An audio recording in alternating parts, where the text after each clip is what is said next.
All right, guys, this is the closing meeting for the San Francisco Ronin Summit Part 2. And and this one is a Q&A. So it's going to be question and answer. And really, there's a lot of wisdom here. So, anybody is free to jump in. This is like Q&A. He's got questions. Some of them are specific. A lot of them are general. So let's get going. This is SBC. Yeah, thanks, Ronin, man. This meetup has been phenomenal. I've gained so much from it, and I've enjoyed hanging out with the guys. I thought to end things, at least for starters, we would take it in a little bit different direction.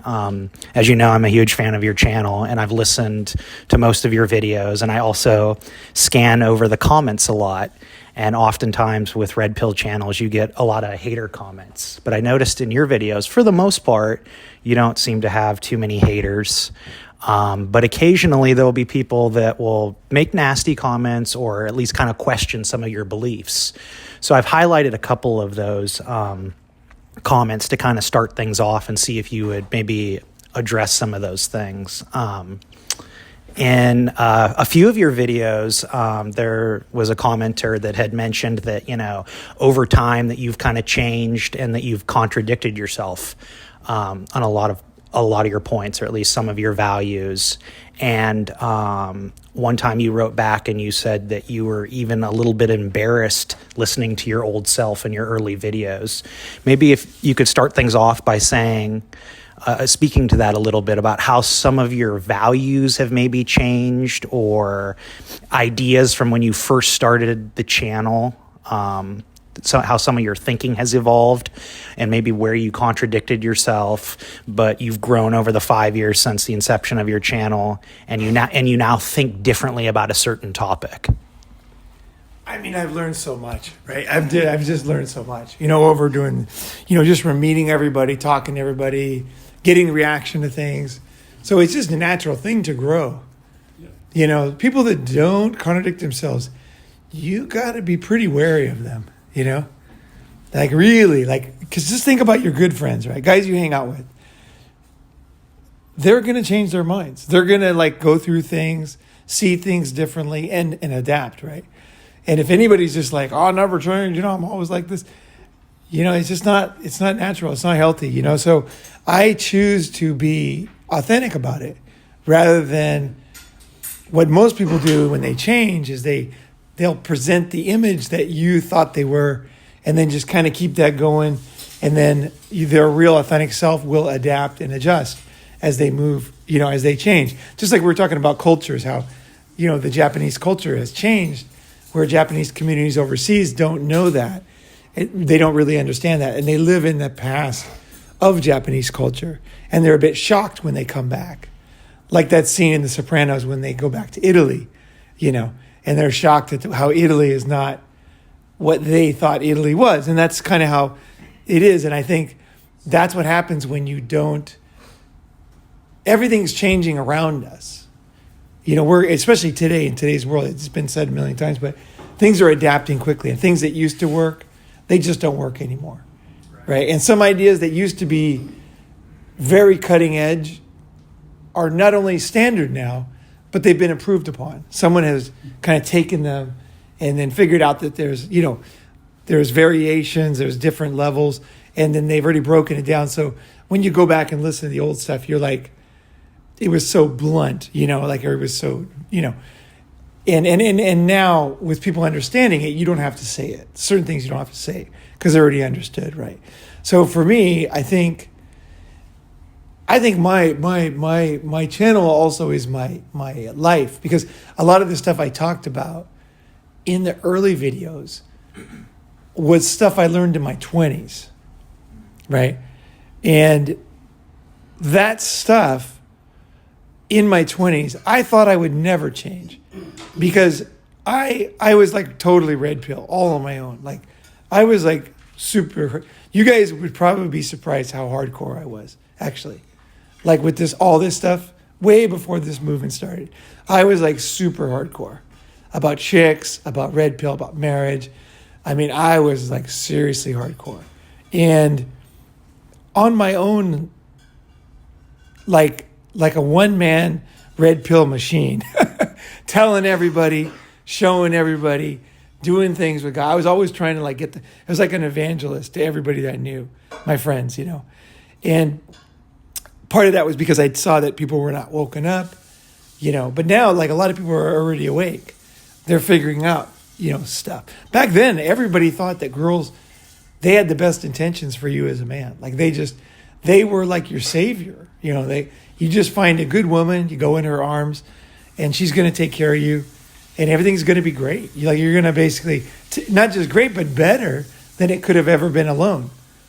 You know, you have her, she has you, you know, everything, you know, and the thing is that's just not modern life. You know, it's not what's happening. And I was like, look around me, things are not that way. Like, shit, this is a fucking Disney fantasy. Like, it's not happening.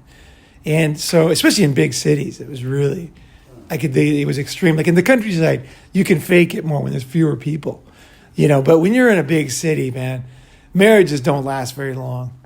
Like 6 months, you know, they're just gone. And so much stuff is not real anymore. Like I was saying about Japanese McDonald's, they don't have any family tables anymore because nobody ever goes as a family anymore. It's always individual people going to work. And a lot of things that we believe, you know, once you're a few decades old, is way out of date. No one's doing that anymore. You know, it's fucking not even happening. Like the Mrs. Cleaver and Beaver and all that shit. Where the fuck is that? Like, it's not even, you know. But we want to believe it. You know. I want to say that I really respect the integrity. Because I know, having my own business for many years, 35 years, I appreciate when somebody can say that this is different than what I said before. In other words, they can admit they're wrong sometimes because that's how I know they're honest. Right. That's how I know they're not full of shit. Right. To be honest. If you always know everything and nothing ever changes, nothing changes. Yeah. A lot of men run around like that. Yeah. And decades and decades. Dude, it's so true. And it's so relevant, too, to the red pill community because I was, in my 20s, I was angry about it. I was angry that society had lied to me, you know. So what they call red pill rage now, you know. I was angry. I was pissed off. I was like, why did no one tell me this? Why did everybody every single girl I'd bring home, my dad would be like, I think she's the right one. I think she's a good girl for you. And these girls some of them would just totally fuck me over. But he actually didn't care. He just wanted me to do the things that you're supposed to do. Just go do your thing, attaboy, and then done. That's life, right? So for me, in my 20s, I'm embarrassed of the fact that I was so militant about it, like learning. I was reading The Manipulated Man all the time. You know, I actually was the predatory female.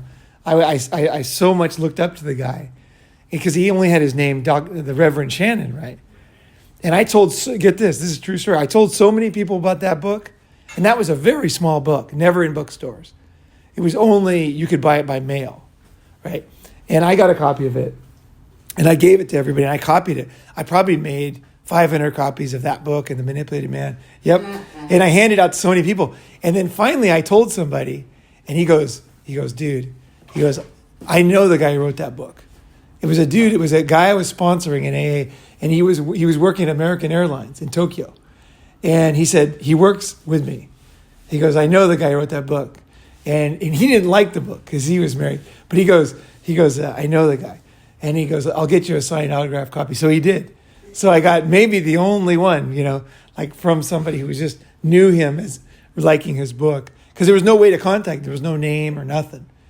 And I got it. And I was just like so proud of that. I lost it when I moved from Japan, which sucks.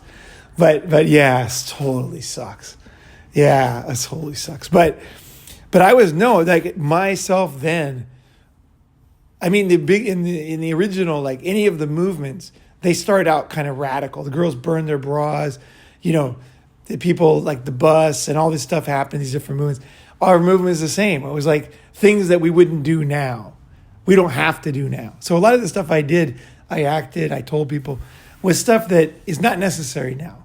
So in a way, I'm kind of embarrassed of it. Other things, if I knew the specifics of what he was talking about, which is always a problem with these comments, I prefer when someone says, you said this specific thing, and now you're saying this specific thing, because then I can target that specific topic. But as a general rule, I say I'm wrong sometimes, and I admit it. Even when I'm making videos, I'll sometimes say, no, that was wrong. In the video, when I'm coming to a conclusion, I'll be like, no, it's not that. And I'll keep going, then I'll figure it out. Oh, it's that, So it's like that is a part of the process for me. Like I'm trying to get new ideas that have never been said, and I haven't said them sometimes. I'm trying to put together the pieces as I go through sometimes, and so it's like naturally, it's almost like I'm wrong 60% of the video as I'm going down to the end. And then I finally say, nope, here's what it is. Here's where the fucking idea is. And put my flag in the sand there. Like last night, being authentic is very challenging in today's world. That was very, very challenging. Yeah, be authentic. And then you can be with your business, it's of the utmost importance. Yeah. Somebody else, it might ruin their career. Right. For you to just be authentic. Oh, totally. And so that's kind of thing. And you asked a tough question on authenticity, in the sense that you compared black box. What is a black box, and how does that work with authenticity?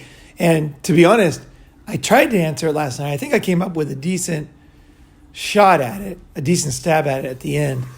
But I still don't have my own answer to that yet. And I want to put that one together. So the thing is, I'm not, it's changing, and I hope that it keeps changing. I hope that my understanding of life, keeps getting deeper. And like so many things I didn't understand in the beginning. I didn't know what young guys were facing when I started. I knew what it took to do this or that or this and that, but I didn't know what young guys today, like young guys on Tinder, like 80% of guys just get nothing. Yeah. I mean, that never happened in human history. Never had 80% of guys getting nothing. It's so sad. Yeah, they get nothing. And that's why guys are suicidal. That's why guys feel no. You know what I mean? It's like before everybody got something. You might get the ugliest girl, but you got something. Everybody had a wife, unless you wanted to be a bachelor or some situation. But generally, everybody got some sexual satisfaction. And then today, for straight guys, some guys get nothing. Like nothing. No interest and nothing ever. I didn't know that when I started. So I might have been insensitive to those guys. But now I fully understand where they're coming from. And, I totally empathize with that situation, And so I would have probably added in more things with more understanding of, hey, how's it going? Thank you so much. I would have added in things that were, at least I would have left the door open for those things, right? For those type of different views and different lives, Hey, Let's see. how's it going? We got someone here who's been very nice to give us his place for the weekend. So he just walked in. So we're going to thank him. What's up, Sonny? I'm Paul. Hey, Paul. Yeah, Sorry. hey. Nice to Hey. meet you. Sean, it's nice to meet you. Nice to meet you. Yeah. I'll let you guys keep doing your thing. All right. But, we're just gonna. So you guys are going to be gone, and then we going to meet up later, or do you guys want to? We're gonna walk around. Yeah. Hey, how's it going? Hey. I'm Chris. Hey, Mona. Yeah. It's nice to meet you. Brent Campagnolo. I'm gonna forget y'all's names. We've invaded, I see that. the army's here. Very generous Yeah. of you. Thank you. Yeah. Life happens. So. And it was super helpful. I mean, it saved the day. So, Yeah. I'm glad we yeah. can make it work. Yeah. So, Alex is a good guy. So you guys owe it to him. Okay. Thank He's you. okay. Yeah. But we're gonna go walk around the city. Okay. And we'll come back at some point. I don't know what's your guys' plan. We're going to do like a meeting. We'll probably just take off and go see the city ourselves. Okay. So tell us, do you want us to put all our stuff in the room like we did? Is anybody spending a night here tonight? Yeah, Alex said we could. Yeah, so you could. I will definitely stay here tonight. Okay. Is it everyone or just? I don't think everybody. Who's going home tonight? He's going home. I might. Okay. You might go home tonight? Okay. So 1, 2, 3, 4. You're staying? Yeah. 5, 5. Yeah. 6. And So how did you guys sleep? 6 Did you guys. use the pullouts or no? I just slept on the floor. Okay. I have my sleeping bag's on the other side of the bed. If you guys are not sleeping in the pullouts, then I say let's put all this stuff in the room, Okay. and then you guys can set up however you need. Okay. We'll be in my bedroom. Okay. I'll take the stuff out of the bedroom after the meeting. Cool. Yeah. I'm in. Got it. All right. All right. Thanks. Thank you so much. Yeah. Thank you. Beautiful city and beautiful apartment and beautiful weather. Yeah. So it's like everything worked out. Crazy. Yeah, so I think, like you gotta, no matter how much you understand life, there's always things you haven't seen, right? So, for example, I knew Japan very, very well. I was totally bicultural, very comfortable there.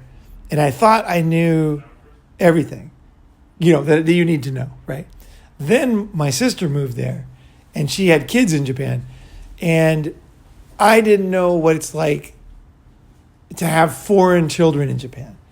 And there's a lot of things that you need to know that are different than here. People are very nice, but at the same time, there's some risks. And there's some things you need to know. And I didn't know that.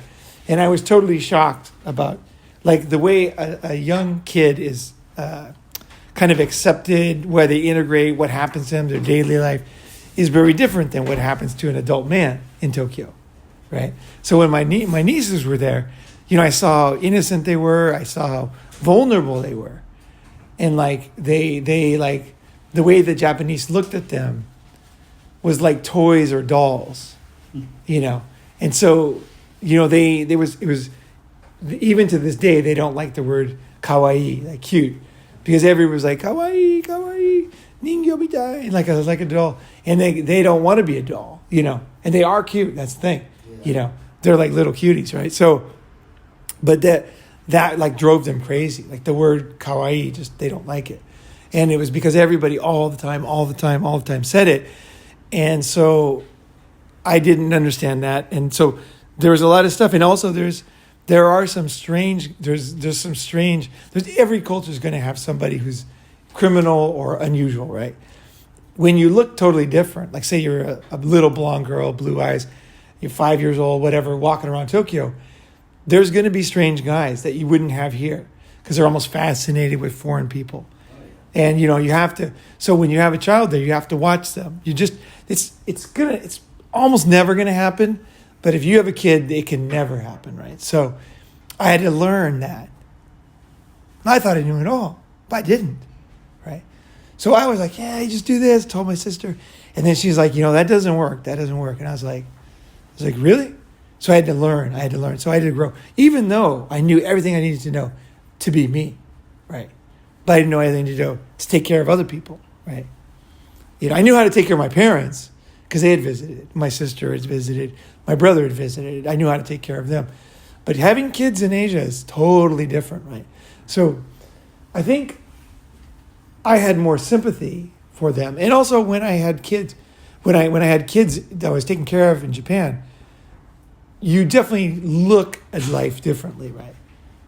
And then also when I had a daughter, you look at life differently. And that's the whole point of becoming a parent, is that you never are the same. You look at life differently. And that's a natural, healthy progression for somebody. But for somebody who doesn't have kids, they don't know what you're talking about. They can pretend like they do, but they don't, right? It's so that having a kid is just, it's a different mindset on, you realize that everybody's just born what they're born, right? They didn't mean to be born this way or born that way, but they are, right? So you definitely, I have definitely matured in that sense, that I that we are born what we are, and so before I saw it more from just a guy's perspective, and I couldn't see from the other perspective, but now I can see, like I think of my daughter, I can see it from her perspective, right? So in that way, I've definitely matured. And somebody might say, oh, he lost his edge or something like that. And people will say stuff like that. It's generally somebody who doesn't know me very well. Usually somebody who's never even met me. You know what I mean? Generally, people that know me, they know, like, I am pretty fucking always on my journey. Like, once they really know me, almost to the point where they're kind of scared. They're like, that guy is always on a fucking journey, And so I don't think I ever go down that road. Like, that's not my road, but I change. And I can see how somebody on the internet doesn't understand the situation. Or doesn't understand my full, you know what I mean? I could see how they could think that, but they're reading into it too. And I understand that. And I accept that. That's fine. I understand not everyone's going to understand. I don't expect to be understood at the same time too. Just like I was saying, I don't expect to be understood by regular people. I don't expect to be understood completely by everybody on the channel. Or, you know what I mean? I just don't. Because I know that I've got my things. And like for just perfect example, I made a video, don't have a legacy, right? And and I have to go back and listen to it, but it was a good one. I was in the Shangri-La pool area, and me and my mom were staying there, and I think it was one of my really good ones. But it was basically saying, don't have a family, like don't try to have a legacy. But what I meant, if you listen to that video, was you're going to die and everyone's going to forget you, right? There is no meaning long-term to your life, right?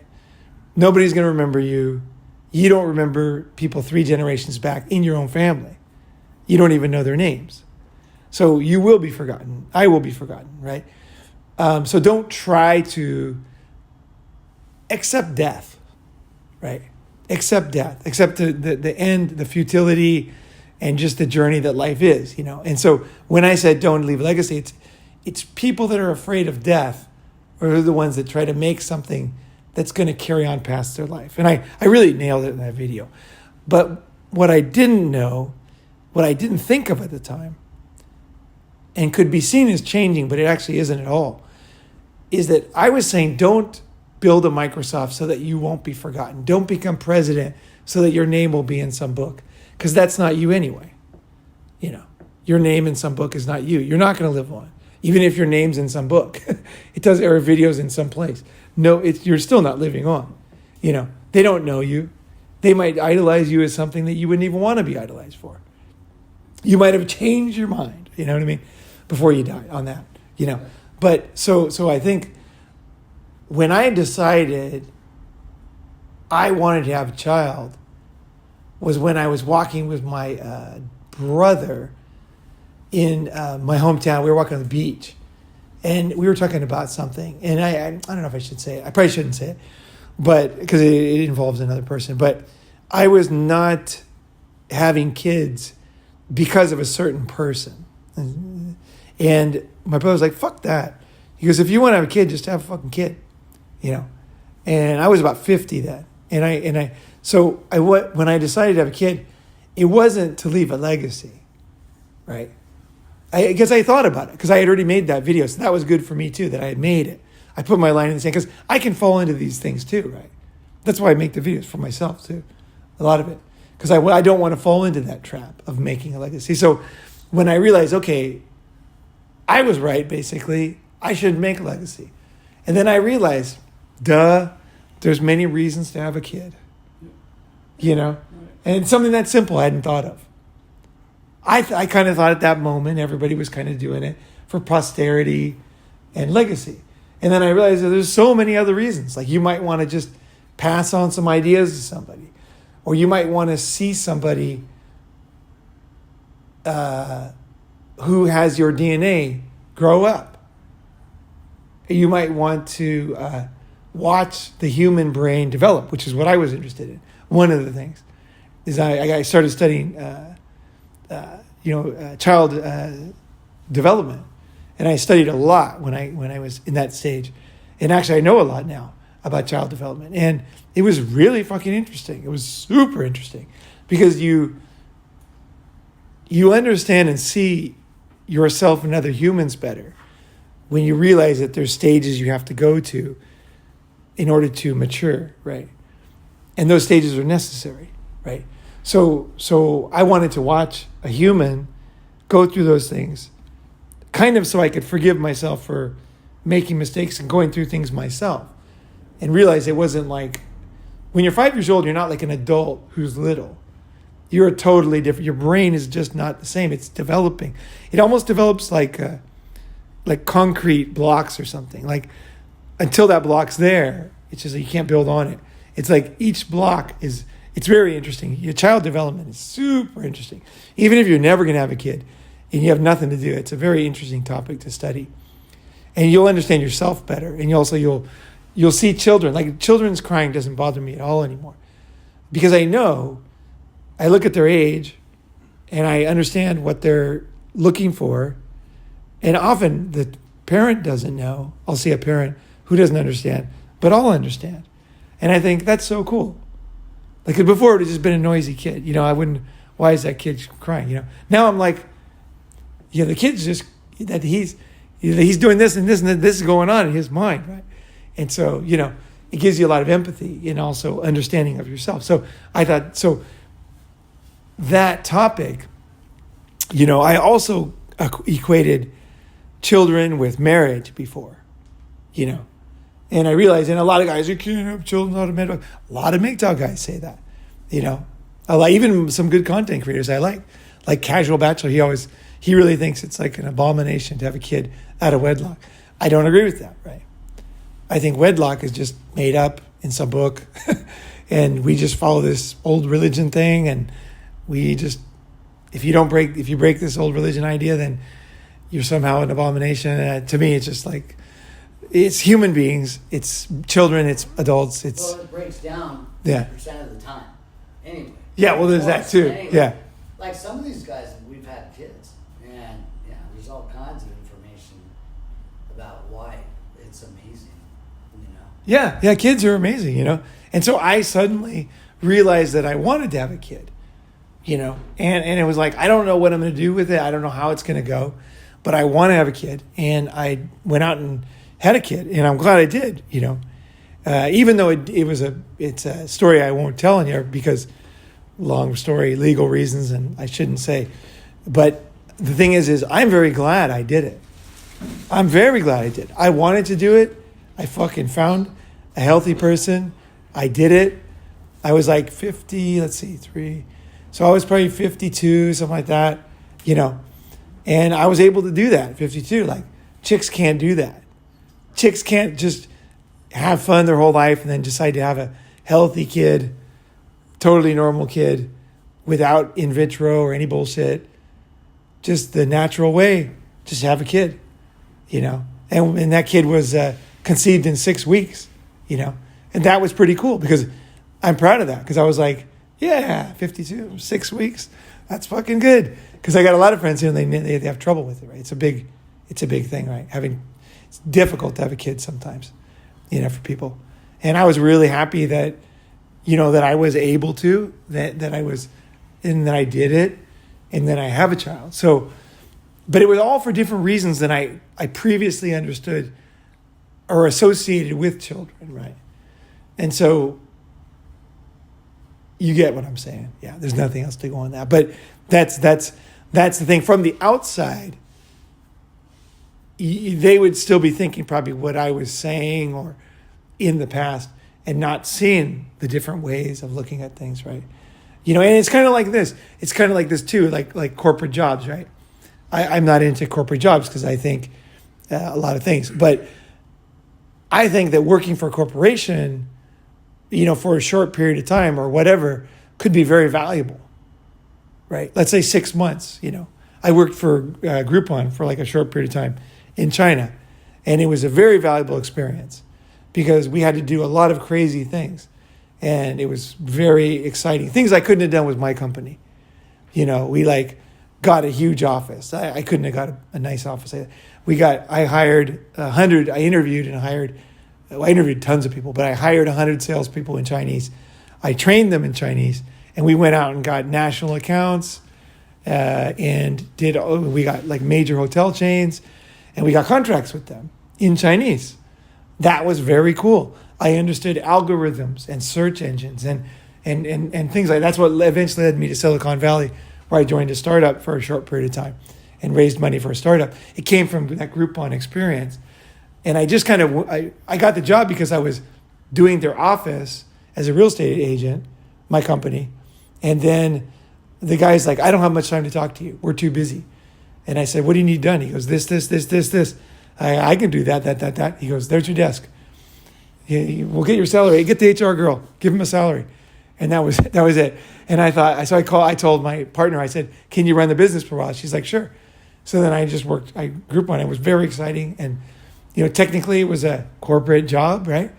But it was great to be in there for 6 months and have access to a huge budget and to be able to make things happen and hire people and talk to big time, I was talking to big time people, CEOs of hotel chains, in Chinese. It was fucking awesome, right? Chinese hotel chains and all kinds of things. And it was very cool. I learned a ton. But it was just go in, learn, leave.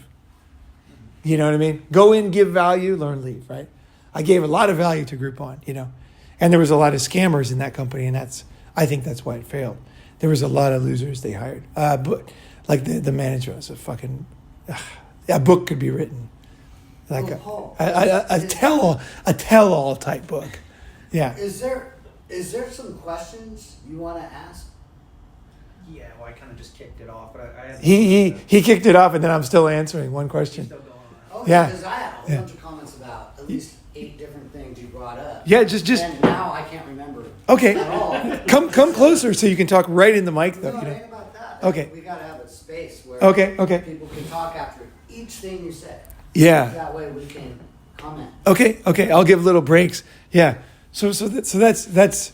He was asking why, how have I? Some people say I got soft or changed over time, and that was really what. Is that what you said? Yeah, that was the original. How have you changed? What was your question? Contradict how various commenters in the comment section of Paul's videos have asked, or made the comment that he's over time contradicted himself from his early content to his most recent content. So I was asking Because he's open, honest, and Yeah. change. Evolving. Yeah, things happen. And so I hope those examples gave people an idea that, and also I think too, it's important to you to know as a young man is no matter how much you have life figured out, believe it or not, you're probably going to live totally differently in the future and probably totally happy and not want to live that way anymore. Because part of it is you do things for a while, then you're done with them too. That happens too. So some things they're really great, but then you just get tired of them, like I had to put up that ad in the newspaper, watch me fuck your wife, right? And that was awesome. Guys bring their wives in. It was fucking awesome, and it was fun. But I got bored of it, actually, after I don't know. Yeah. Yeah, he did it too, yeah. So we did it for a while. You just get bored. Because there's no challenge, and you got to make sure she doesn't fall in love with you because you're not trying to break up the marriage or whatever. It's just weird. Like, you think, I would love that. I would never stop. But actually, if you do stuff, if I went to Disneyland, I'd never leave, But it's great to go to Disneyland, but then, ride the rides, check it out, and then you're on to new challenges, right? So I think a lot of things the one thing that was really, even today, pulls at me was when I had a lot of girls at the same time. And, and I was good at it. I was good at managing multiple women, having a fantastic life. And I was sure that would never change. When I was in my 20s, I was like, there's no way. I'm not going to be, we didn't call it blue-pilled. What did we call it? We had a word. We had a word for that. Oh, fuck, what was the word? God, I can't remember the word. But if you watch the video, How I Red Pilled Myself, I mentioned that word in that video. But anyway, we had the word, and I was like, I'll never be that. And I'm not that. But I didn't know there was other things you could be and not this. You know what I mean? It was the unknown. It was things I didn't know that you could do. So when you look at an old man, you see him in his belt buckle and tucked in shirt, and you think you know who that guy is, but actually he's been through many, many iterations. A quality guy. He's been through a lot of things, and at this time he's choosing this. But as a young kid, you can't believe it. He smoked weed. Yeah. He did LSD. My parents, my God. My parents, when they were in the old folks home, I would, go there twice a week and go visit them. And then I would cruise around and talk to all the old guys and say, what would you do different if, and what did you find value in your life? But if you could do it again, what would you do? Every one of them said, oh, I would get laid way more. Way more. Every one of them said that. Some of them said travel too. And I was really surprised. A lot of them said gamble. I don't really agree with that. But I have my own twist on that where it could be adventure. It's gambling to go do what Paul does. Not all of us can do that. Oh, we're going to go to Japan and then stay there at different places for 20 years, That's almost like gambling too. Yeah, true. Taking risks. That's like a form of gambling, but it's not really just getting lost in the gambling. It's like taking risks in life.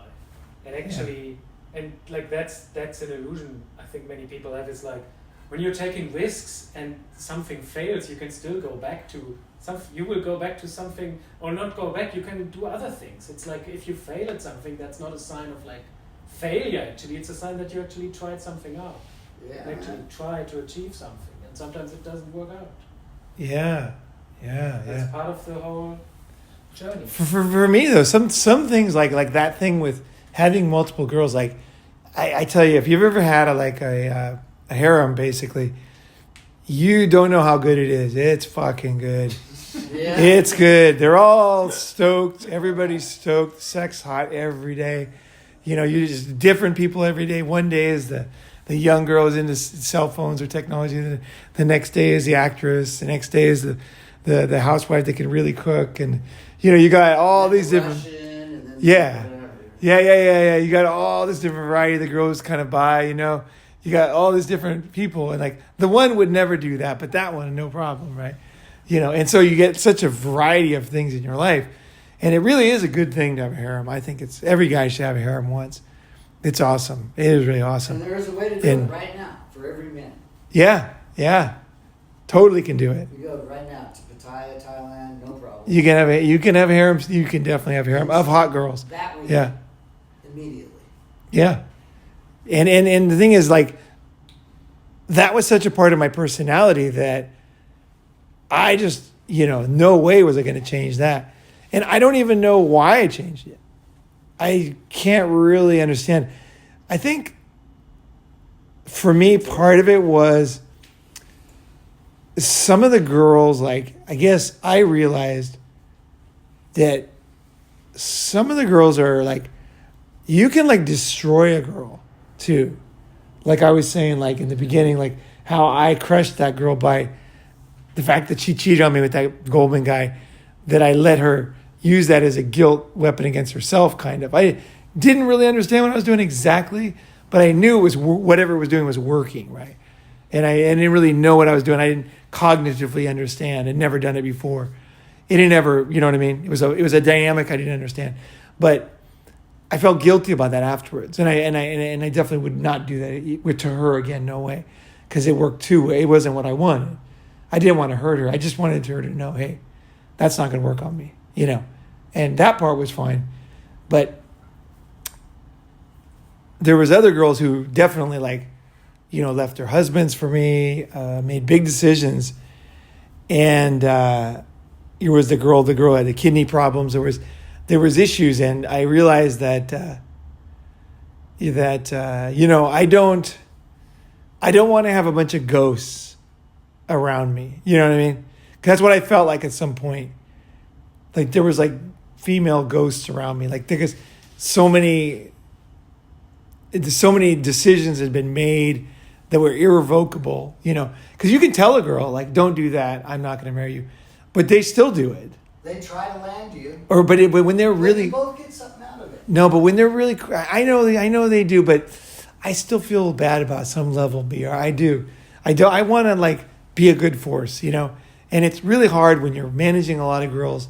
Yeah. It's a hardcore game. It's a fucking hardcore game, and I was a hardcore guy. You guys don't really know honestly how hardcore I was. I was really hardcore. I was fully pimping. I was just like fucking woof, woof.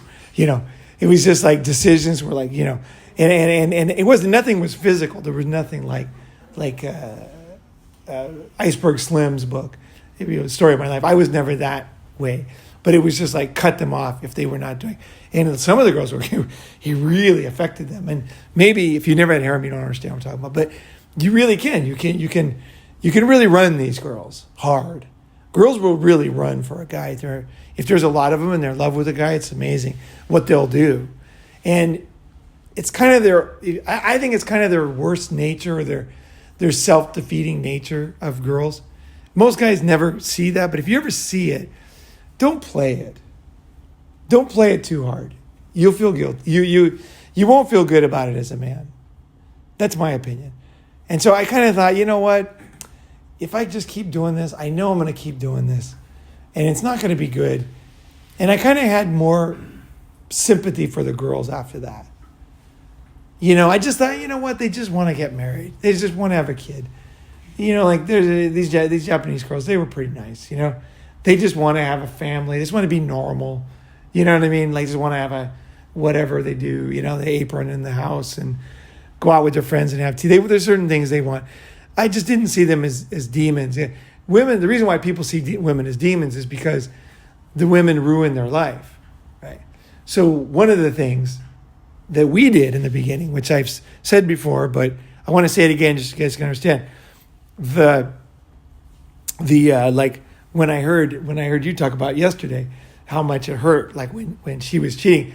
What we did is my mentor, Don, he said, now you've got to the stage where you got to let your friends bone your girlfriend. And I'm like, why is that?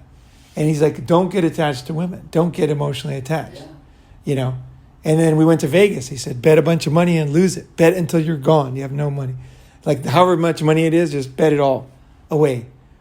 And then I did, and then I did both. And he said, now let that be a lesson to you. Don't be emotionally attached, to money or women. And you'll have a lot more money in women. And it was really true. It really was true. So I went through it's easy to misunderstand that. But I went through what I really didn't want to do and was really painful voluntarily so that it wouldn't hit me involuntarily, right? Because I realized that girls they'll just do it with your friends, like no problem. And like they don't have any loyalty to me. No matter how I consider myself a very good lover, and a lot of girls would agree with that, but it still doesn't matter. They'll fucking fuck your friends, no problem. As soon as they know, it's okay, or especially if you let them, like women just are not loyal. They're not. This idea of women being loyal, it's bullshit. It's not true. Like I say it again, women are not loyal. Dogs are loyal. Men are not loyal. Dogs are, women, they're not. It's a crazy idea. So letting that go, letting that one-itis go, was really good for me, because then I was able to be more. Because the other women knew I wasn't falling into that naive craziness that guys get into. I would just be like, hey, if you want to go, it's fine, If you want to fuck him, let's go ahead, whatever, And it was just like, move on, And that allowed me to, I think, for me, is become a man. Like that was when I kind of let go of a lot of my childish ideas, And, you can still be married and do that. If you want to get married after that, it's still, I recommend every guy go through that, because it really teaches you the truth about women. And that's when you see them doing it, like you really know. You know what I'm saying? Like I'm not talking theoretical. You see it and you're just like, oh man, I can't believe it. Her? That easy? It's like, yeah, you see reality. That's the reason why you do it. There are guys who are into that, right? Yeah, I'm definitely not into that. Like I am not into that at all. That was really painful. But the thing is, it was good because I was just like, okay, reality. This girl, yeah, okay. And so those, you can imagine we were hardcore. Because how many guys would bring their girlfriend in here and let the other guys fuck her, right? Not many. I've done it. Yeah. No, yeah, you, me and you. But not many guys would do that. It's really hard. It's really fucking hard. But, that was the kind of thing. We were like Marines, man. We're gonna fucking learn. We're gonna fucking do it. And then, it worked, and I was like, yep, okay, I get it. Your friends are number one, Your guy friends are number one. Your good friends are always gonna be there, And women will come and go, And they could be really good, and you might have a wife, and some guy might want to have that, But a wife is. You'll do better if you can keep in other words, keep your terms, like I mentioned the other day. Oh, fuck yeah. Oh, yeah. You do way better. Whatever she says, you go do whatever you do. If you got a men's thing, if you bowl, if you play tennis or golf, you go do those things. You'll keep your integrity with yourself. It'll keep her respecting you. Because as soon as she's able to take away those things from you, you are a bitch. Yeah. She will not like you anymore. Yeah. And you wonder why. I've done everything she's asked. You're not the same guy that she met. Yeah, and also when you see her have sex with another guy too, it's that breaks a certain naive bond that you have in you, and then the other girls, they know. Like for me, what that did for me was, if a girl wants to go with another guy, like at a party or whatever, I'm gonna let her go, but at the same time, I'm not gonna accept her back. Right. And that's just the way I am. Now, girls that were dating me were pretty much monogamous to me. And guys will say, that's not fair. Your girls were basically with you only, and you were with all these girls. How is that fair? Men and women are different. Yeah, they are.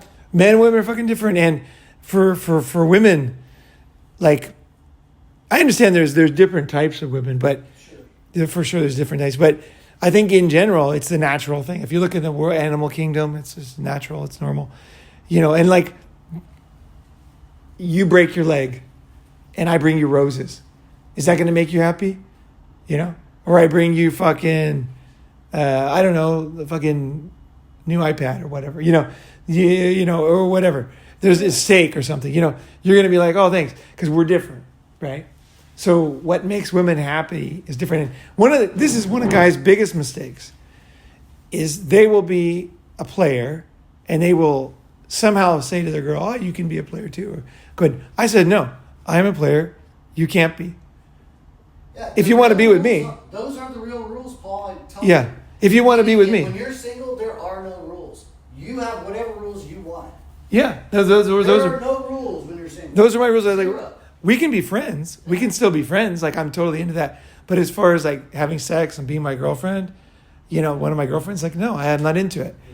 And the girls, they understood it. They were like, they want to land. They get it.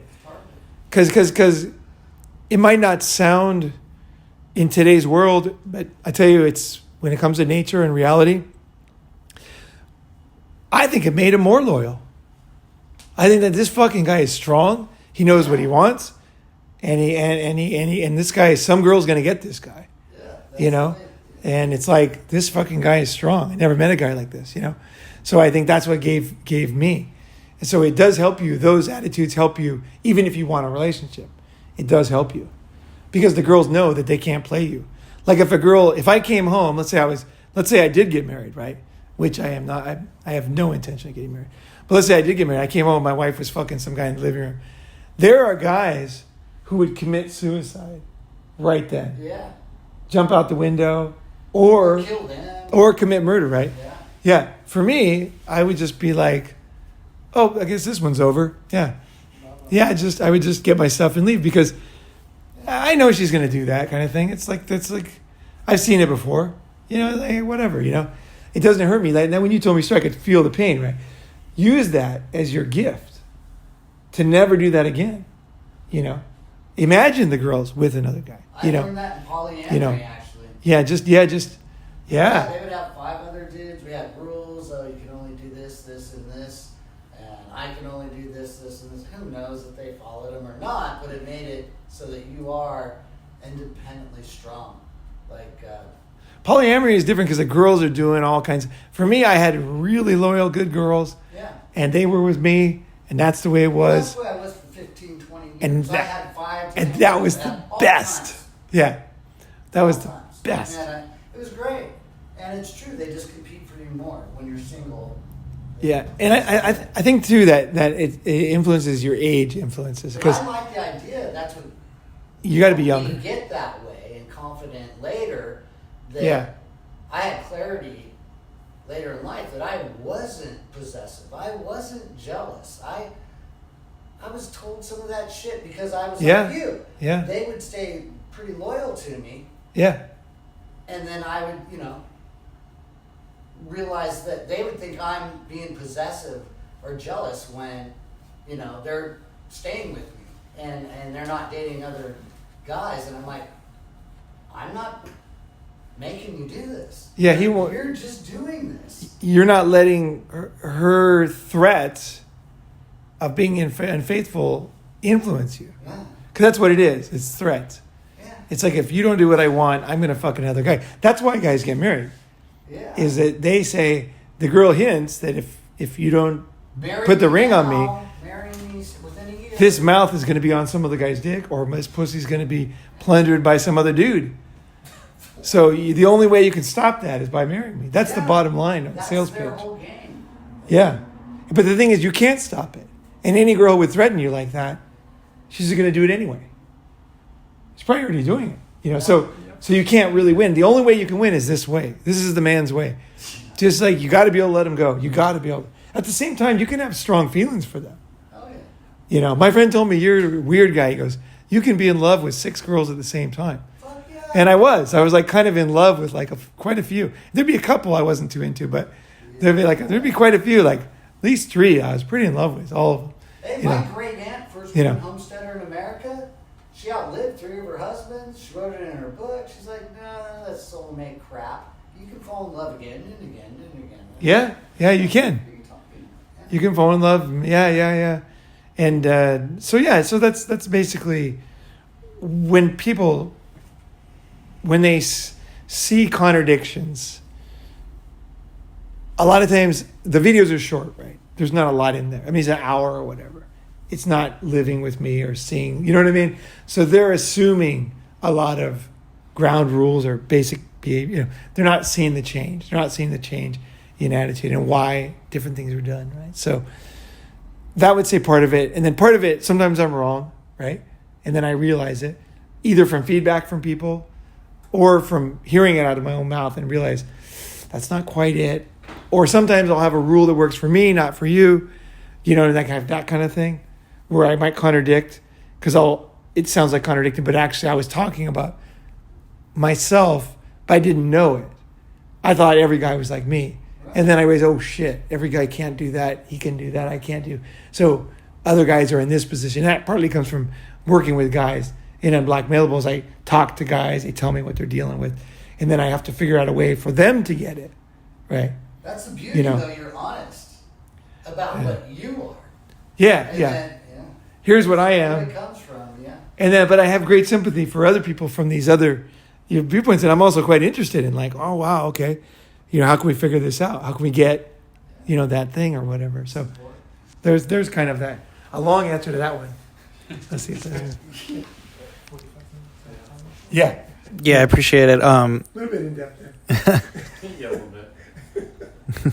Yeah, no, that was really thorough and in depth. And I don't want to beat a dead horse, but just to piggyback off of that. So the contradictions are definitely natural, but was there ever a topic that you discussed where you look back at it and you think, I took it too far. Like I really regret addressing that topic or in the way that I did. I'm thinking of a specific video where you said, dump the wife before you move to Asia. Now I totally dug the video. I thought it was raw and it was pure. Yeah. And you basically said, that's the more honest thing to do is to just, cut your losses and divorce your wife before you move to Asia rather than get caught in a cheating scandal. And that made sense to me. But there was a specific commenter that really went off on you and wrote this long thing saying like, that, breaks the bond of, loyalty or whatever. Was there ever a video like that one where you just look back at it and you think like, I took it too far? Like, well, I don't know about that. I'll think about that. One of them that I would say, what came up with that was the thing that was the most misunderstood video that I made, and that was Sugar Mama, how to get a sugar mama. That was my most misunderstood video by far. But if you listen to the video, There's nothing to misunderstand. I actually said everything in there, but because it's such a hot topic or exciting, and it probably is the only video on the internet teaching people how to have a sugar mama. I think it is the only piece of knowledge on that topic ever, anywhere. I've never seen it. When I made it, I looked everywhere. I've never found anything. So I tried to, verbalize the best I could, but I didn't say what I wanted to say, which was that I quickly got bored of sugar mamas, right? So I was just saying how to get a sugar mama, right? Which I was explaining how to get it in that video. But what I didn't explain is I got some and I wasn't interested in them after a while, very quickly. Even more than watch me fuck your wife. I tried that. That was more interesting. That lasted longer. But the sugar mama was like, they're just, a lot of people want to, like in their fantasies, a sugar mama. So I just wanted to give them the truth that they can get one, right? But once you get one, then you learn why you probably don't want one, in a way. Because the misunderstanding was you were explaining how to do it, but you're not recommending it or endorsing it. You're saying if you must, then here's the way. Kind of, but I was like, I think it's not so much. I think if you must or if you want to try it, I think it's good to try it. But I think a lot of guys, they think that's the destination.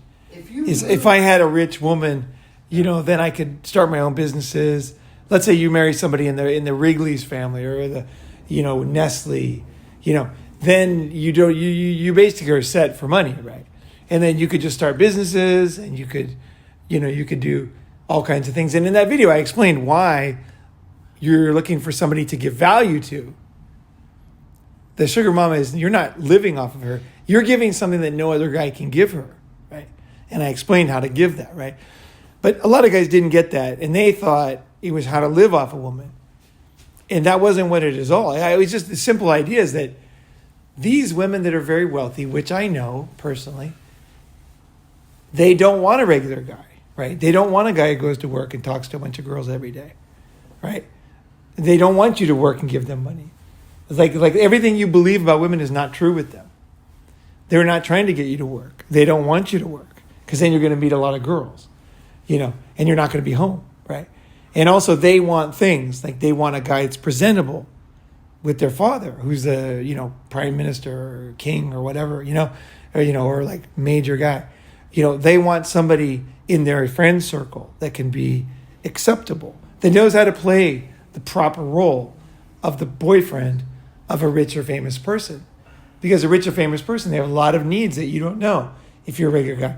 They don't want somebody posting their picture on Instagram. They don't want somebody who takes a picture of an expensive dinner.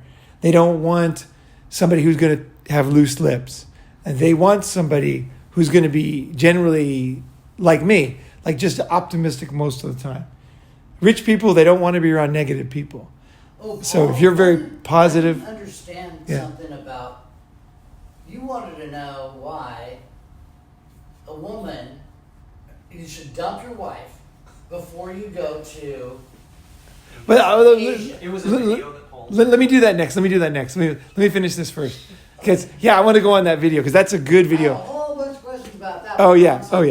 Okay. I just want to finish this real quick. So the sugar mama one is like similar, like totally misunderstood, right? And what I was saying is to be the guy for a very wealthy, powerful girl. You have to kind of transform yourself and improve yourself and learn a lot, right? You have to be more sophisticated. You got to dress better. You got to know how to do a lot of things I talked about, right?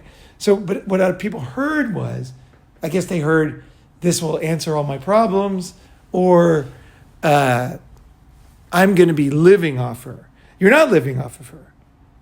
You guys have no idea. Like, if a chick is that rich or a guy's that rich, they don't want money. When you have too much money, like money no longer is a concern, right? Just imagine, like, you have enough food everywhere. You have just food everywhere you go, buffets, wherever you go. You no longer worry about food, right? You never, when you have money as much as you need, you can never spend it all. All of a sudden, things are different, right? How do you want to live your life, right? So you are an integral part of it was like really a pretty cool episode because it's how to be the man that can bring value to wealthy people, really. So it's the same, the information in there, a lot of it is the same as if you, like, for example, if you're a wealth manager, or if you deal, like if you have a lot of friends, like I do, like a lot of rich friends, right? And then how to be their friend, right? Right? How to take care of their place, how to do things. You be a certain way. You never, like, we make sure this place is fucking perfect, right? We're going to get something he likes to leave. We're going to make sure that everybody, well, maybe keep in touch with him a little bit. Hey, thanks, things like that, like little things, right? It's like people take care of you and you take care of them. And like, that was about that. And it's sad that nobody understood it. I didn't really see anybody really understand in the comment section. But I know a lot of younger guys nowadays, that are broke jokes that don't want to work. They'll live on a lower end just to let their girlfriend go work at a low budget job and take care of them. Not on a high level, on a very low right, that's a parasite, right?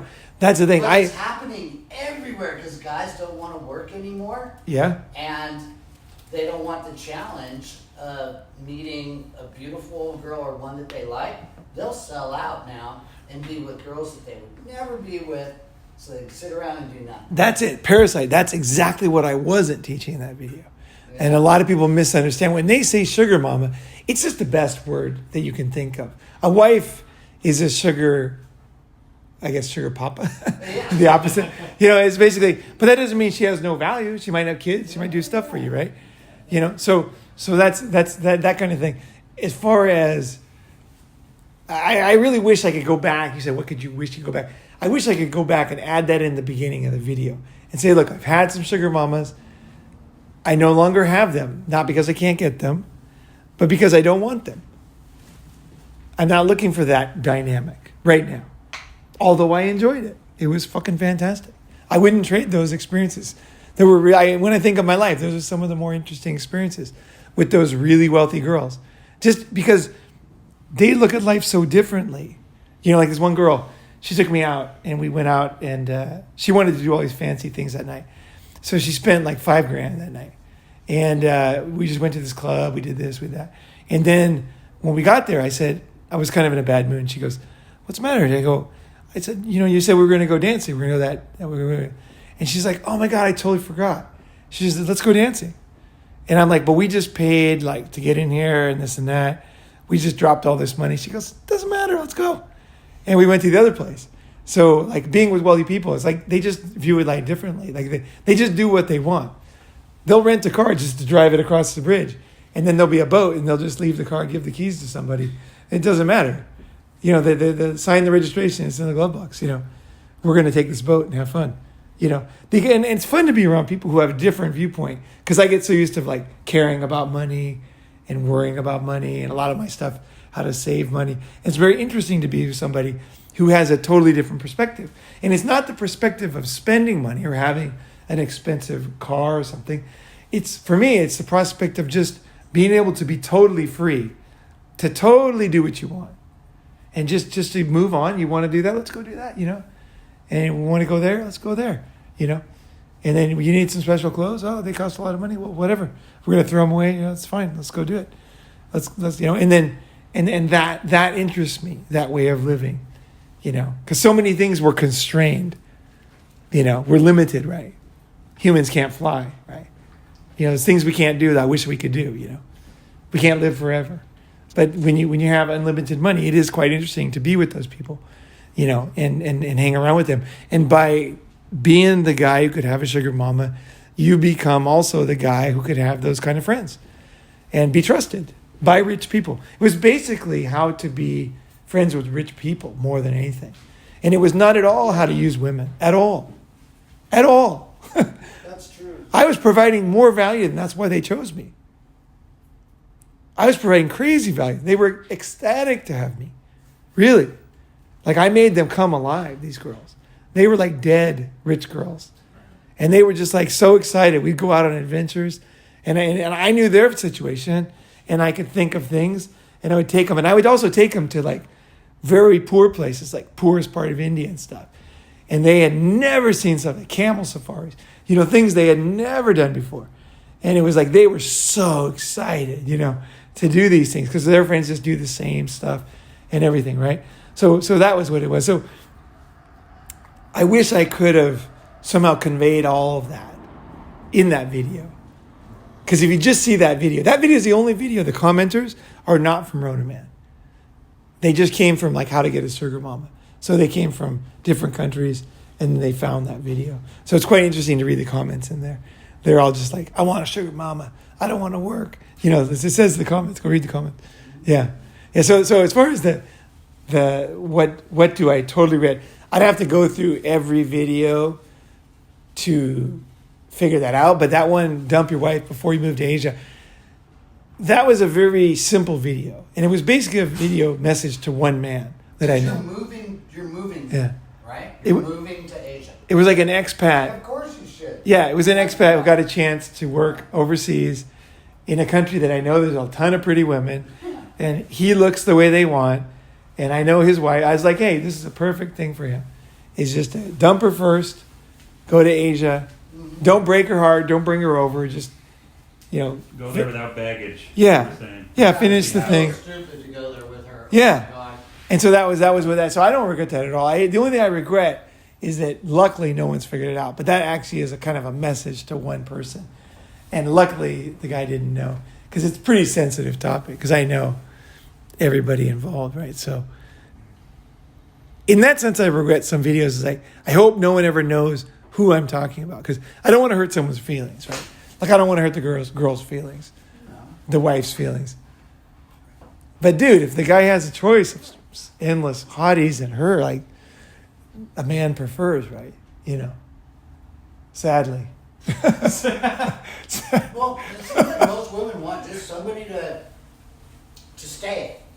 Just to be with them and stay. And most men, I think, are in denial. That if you really get down to the core, when you see a beautiful woman, whether you're married or not, when you walk out this door, most of them don't even need to know their name. You don't need to know their story. It's natural connection. It's on. Right now, if they would let you. I mean, Yeah. totally. It's so on. And that's what girls want too. Yeah. Girls want that guy who knows that. Like the girl I said I know. She was excited, She was, because that's what she wanted too, is just to break through all that bullshit. Where you tell people where you work and all this crap, what political party, all this crap. She was just feeling, that feeling, So yeah, I'd have to go back in more specifics.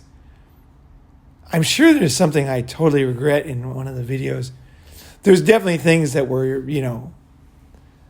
that let out details that I wish I wouldn't have said, But part of it is I want to do a balance because these are real stories, right? So at the same time, I'm not saying like the name and address. I want you guys to know like these are real stories, right? So I'm trying to give enough information without giving the person's address. Because I don't want to do that too, because people can be very hurt, right? That's the problem with teaching real lessons. It's easier to be a bullshitter, just read blogs and tell general information. It's hard to do what I'm doing because I'm looking at people in real life and figuring things out. It's usually people close to me. Mm-hmm. So once you know me longer, you'll know who I'm talking about. We know a guy right now Yeah. that has a sugar mama.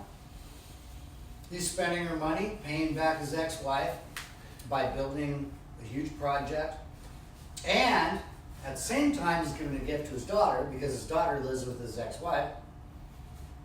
And I don't want to get into all of it, but he just had surgery, major surgery, cut off his leg and put on a new hip, and the hip bone has problems. And she won't even cook a meal for him. She won't even cook a meal for him. Yeah. That's what he's selling out, to be with her, to pretend like he has money, has two businesses that don't make any money. He's gotten sued 3 times. But he knows, or he's scared, to go out and find a woman and get work himself. And he's completely sold out. So now he can say, I'm a millionaire, but really his wife made all the money, and nobody knows the difference, only gets treated horribly, in my opinion. Yeah, you know. Horribly. She won't even make him a meal. He would die if Paul and I didn't help make meals for him. You know, the thing is too is there's a lot of guys who. Would you do that? I know a guy who married a rich girl, right? Not on my advice, but he is my pretty good friend, you know. And we were quite close when we lived in China. I haven't seen him since then, and he told me, so I'm going to marry this girl for money, and very, very wealthy, almost basic underworld family, and so he married her, and now he looks like a rich businessman on the outside, right? But it's just they have endless money to dump into any business and spend money. So he's basically using her money to look like he's a businessman, right? These are very bad things about girls with money, is they can really allow you to be a fake, you know? And a lot of guys want this. A lot of guys want to look like a businessman. Yeah. You know, it's like super important to be the owner of a store or something, right? People come in, he's the master. Otherwise, they wouldn't even be talking. Yeah. To men, you know. Yeah. It's there's a lot of guys who want to secretly, they want to be business owners, and they're willing to lose money to do it if they had enough money, because it gives them ego, right? It gives them a satisfaction that they have some kind of meaning. People listen. I don't know, but these are all the dangers of marrying a rich girl or being with a rich girl. You know, I never was interested in that because I had really rich girls who wanted to marry me, and I knew they offered me that. So I've had that many times offered. I have no interest because, again, I know I'll be weak. I know I'll be one of those fucking guys with a fake business and just feeling like crap about myself, you know? So beware, you know? Anything that allows you to pander to your own weak human nature, you know? Make it hard on yourself, right? You know? So in that Sugar Mama video, I wish I would have said more of that. I knew all of that, and I was thinking of saying it, but I didn't know how to blend it in, and the video was a lot of information anyway. I thought, that's it. I thought I'll do a part 2 is what I planned on. I never did it, but yeah. So what do I regret? That video, and what else? I regret that sometimes people didn't get the full story on things and had a wrong idea, you know, about something. And I realized I gave him so little to go on in some videos. So I wish I could have gone in and got more in depth and really explained things. I think in the beginning, I didn't think you guys would listen to long videos. You know, I thought I better make it pretty short, pretty to the point. And then as I got more confident and realized that there was really high quality guys listening who are willing to listen to difficult things and complex things and contradictory ideas and gray areas, you know, then I got more confident in just saying, okay, I'm going to explain the idea to the max, to the end, and then it'll be done. And somebody wants to learn that, they're going to do it, right? But in the beginning, I was more like, I better give these guys, because everybody told me we have a channel, make it ABC, simple. Everybody has a short attention span now. Young people can't pay attention. It's not bullshit. It's total bullshit. There's tons of smart people out there. Tons of people who want meat. They want the real thing. You know, so I would have gone back. If I regret anything about the earlier videos, I would have gone back in more. And I guess one thing I regret is that I didn't have enough self-awareness of myself yet that has come since then. You know, so that I've got I've grown a lot myself since then. You know, so I wish I could inject that into the videos, you know. Yeah. Excellent, thank you. So probably my favorite video that you ever did was the No Sex After 40 video.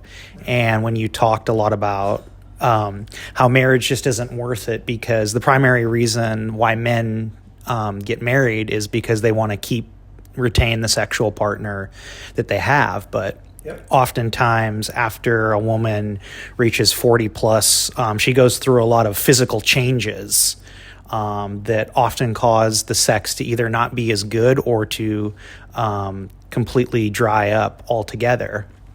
And in the comment section, there was a specific commenter named Stone, and he challenged you and said, well, if that's the case, then why are women so quick to pull the trigger on divorce? And why is there such a flood of middle-aged divorced women on the singles dating market if they know that if they lose their husband, it's going to be much, much more difficult for them to find another partner, given that their value is so low, because not only are they not as physically attractive, but they also just sexually aren't able to perform like they were when they were younger. That's a misunderstanding. Yeah. No, that was just about in a monogamous relationship.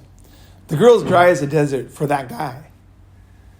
I'm sorry. She's after 40. She's dry as a desert for her husband. Oh, for the specific Yeah. Yeah. Yeah. But she could be gangbanged in a hut in, Zimbabwe or whatever. She's fine with that, Yeah. But it's just like she's just dry as a desert for that guy. Okay. So it's and that's what a lot of women didn't understand too, is they would be like, I'm still horny and I'm older. And I was like, yeah. And then like, women that are older, generally cougars, right? What does a cougar do? Cougar dresses sexy. A cougar offers sex immediately, right? You meet her in a bar. What's the idea of a cougar? You're going to go home with her, right? If you guys hit it off, right? Whereas a single girl, 19, you might get her phone number, call her later, meet her for coffee, whatever, Whereas a cougar, it's pretty much down, right? So as women get older, the way they might not be as attractive in the sense of a permanent bond or commitment, but they become more attractive in the sense that they're offering sex easier. And that's what the younger girls get pissed off, because they're competing against women that are offering sex easier. And sex tonight is much better than maybe sex 2 weeks from now, right?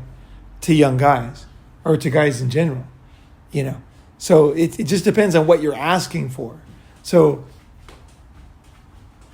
after 40, see, that's why I said in the wall video, is that there really is no wall as far as women getting laid. They just have to offer more, plentiful sex and on a quicker basis. And guys will be like totally fine with it. They'll find the woman fine attractive, as long as she's willing to give it up soon and in a good mood and be friendly and everything. Guys will totally do it. Whereas guys, we don't have that. These women, that's what a lot of guys don't know and don't accept. Women are getting laid all the way up. 60 years old, they're getting laid totally. 75.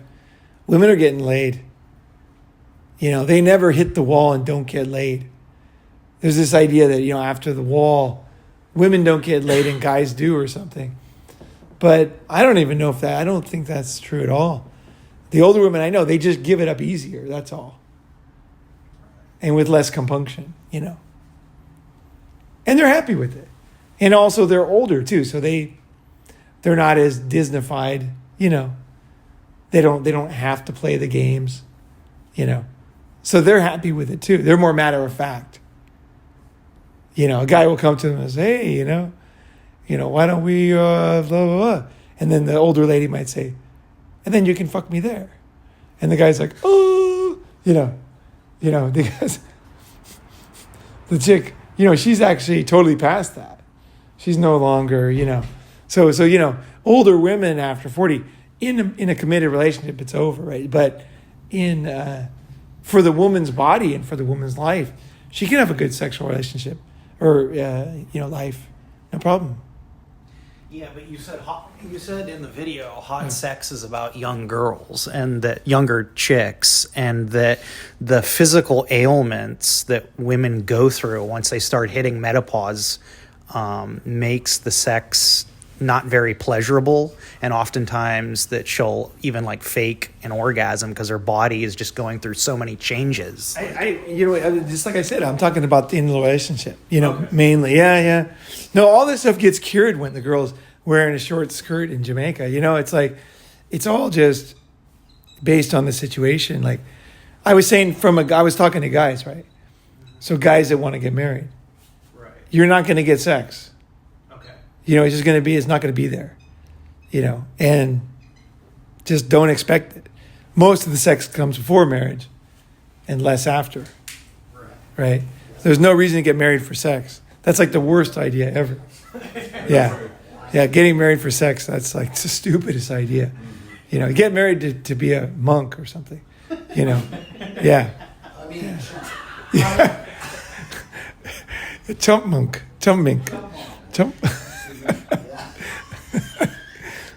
Yeah. You know, and there are older women who have physical problems for sure too. I mean, I know a girl that I met her at a conference. Her parents are Iranian, and I like Iranian girls. I think they're hot. And she was one of these little ones, you know, little pint size, 90 pounders, nice body. And, you know, I met her, and we were in Vancouver Island. We were at this conference. We were both speaking, and then it was obviously she was into me. So she came to the bar with me, and she was getting drunk, and she was leaning on me. She obviously wanted to come to my hotel. And she was cool and everything. But for some reason, I just had a feeling she was the kind of girl who gets drunk and sleeps with guys. So I don't really like those kind of girls. They kind of scare me, you know, a little bit. Because they just often don't even remember what they did. Too many girls in AA I've talked to about this. And I know too much, you know. So they don't have control. And that kind of is not very sexy to me, you know. So anyway, I had a feeling about her, even though she was pretty cool. So anyway, so then that was like maybe 10 years ago. And, you know, she was already older, but she was Iranian, so she looked young. But now, like 10 years later, so last year, 2021, I saw on Facebook she got married, right? And here she is, like, she's up there, right? You know, and she got married. And I knew how sexy she was even 10 years ago. And I saw her now, and I just saw her in this wedding dress, this white wedding dress, and it just seemed like such a joke. And like, and then she got married, and then I think about 2 months later, she started posting about serious health ailments that she had. You know, like, you don't get married to be with a fucking old person. You know, the whole point of marriage is have kids, start a life together. You know, that's why you buy a new house. You don't want an old house because of ghosts and memories. You want a new house, new wife, new kid, you know, and that's what you're doing. You're raising a family, you know. You don't marry some old broad so you can sit around and go to the hospital, you know. It's like miserable, you know. And like, she's posting these serious ailments she had. Like, I forgot what they were, but they're fucking serious. Like, they weren't in her head. Like, she was already like, I don't know how old she is. Let's say 45, but she had some serious ailments already. And, you know, I just think it should be illegal to get married at that age, that health or something. I don't know. It's just, that's not what marriage was for. Marriage was the blushing bride, going to have a family, going to have a baby, going to go out in the world and create something. The guy's going to work, pay taxes, and build the community. And that was what was going on. You're making a barn, you're fucking, you know, you're doing the things, right? There's no point. It's like, I guess it's like, I don't know, just some things are just for the time, you know? High school football. If an 80-year-old guy got out there, it just doesn't, you know what I mean? It just doesn't make sense. It's like a stewardess. You want a young stewardess. Everybody wants a young stewardess, right? You know, it's just, some things are just kind of the way they are, you know? The hot girl on the dance floor, everybody knows she's a hot girl, right? It's like human nature, it's human reality, right? And we try to ignore all this, but it just doesn't work. You know, so I think with the after 40 and all this stuff, it's just like, there's natural things that should happen and they don't now. And it's like, everybody tries to ignore it. It's stupid. Don't get married after 40. That's it. Period. Should be illegal. Yeah. You know? Like, what are you going to do after 40? Like, are you going to get married after 40? Like, no. no. Heck no. You know? You had that video. Basically, should be in her 20s. Yeah. You had that video. Oh, what was the name of that video? It was it was, let's see. It was something like that. Like, marriage is dead after 40, or like, you know, something after 40, her body is done. Oh, that one, yeah. Like, don't get married after 40, basically. Yeah, that's that one. Yeah, I think Britain has. But that would apply to like the girl's age, right? Like if a guy, like I don't know, if I am a 45-year-old guy and find a 25-year-old girl. Oh. I mean, I'm not saying that. You got That's like it's the age of the woman that matters in that case. It's That's like right. I have a friend that just got help with this. He wasn't feeling horny. He was having erectile problems and all that. And I took him to Thailand. And as soon as he got a girl that was 30, 25 in front of him, he was able to have sex with 2 girls a day. Yeah. 2 girls a day. Put a 50-year-old woman in front of you. See how horny you get. Yeah. Very rare. There's super hot women out there, but it's rare. Sure. It's like a pink elephant. elephant. I don't know. Yeah. Yeah. It's so rare, it's ridiculous. An older guy can get married. I know in some of the happiest guys I've ever met are like the 70-year-old guys who have a kid in Thailand. Those guys are pretty happy, I swear to God. Yeah, you just see them smiling all the time. Yeah, they love the kid. They're so sensitive and loving to the kid. It's amazing. And they don't care if their wife cheats. No, they're totally happy. They got the house. They got the fucking kid. You know, they're old and they have this beautiful young kid and this young life running around the house. And they love it. They just love it. You see them playing all the time with the kid and laughing. They come to the meetings, you know, and they're just in a good mood. Like nothing bothers them. They just had a second life. It's a whole new thing, you know, because maybe when they had kids when they're younger, they were like always running around, high stress. They got plenty of money. It was not a concern. The girl's hot. They actually want to fuck her, you know, and usually it's someone who can cook, you know, so the family, you know, they eat well, smells good around the house. You know, it's like comfortable, you know. So I think that older guys can marry young girls and be healthy. But generally the ideal marriage would be a younger couple. I mean, generally that's, you know, because as an older guy, you just don't have that same sense Yeah, I hear this story that you want to. all the time from men in my other organization. They're like, oh, I know, I want an older woman so we're on the same wavelength and intelligence. And I'm like, you're off your rocker. You have no idea how happy you'll be when you have a beautiful girl in front of you, 100 pounds, 20 years old, 25.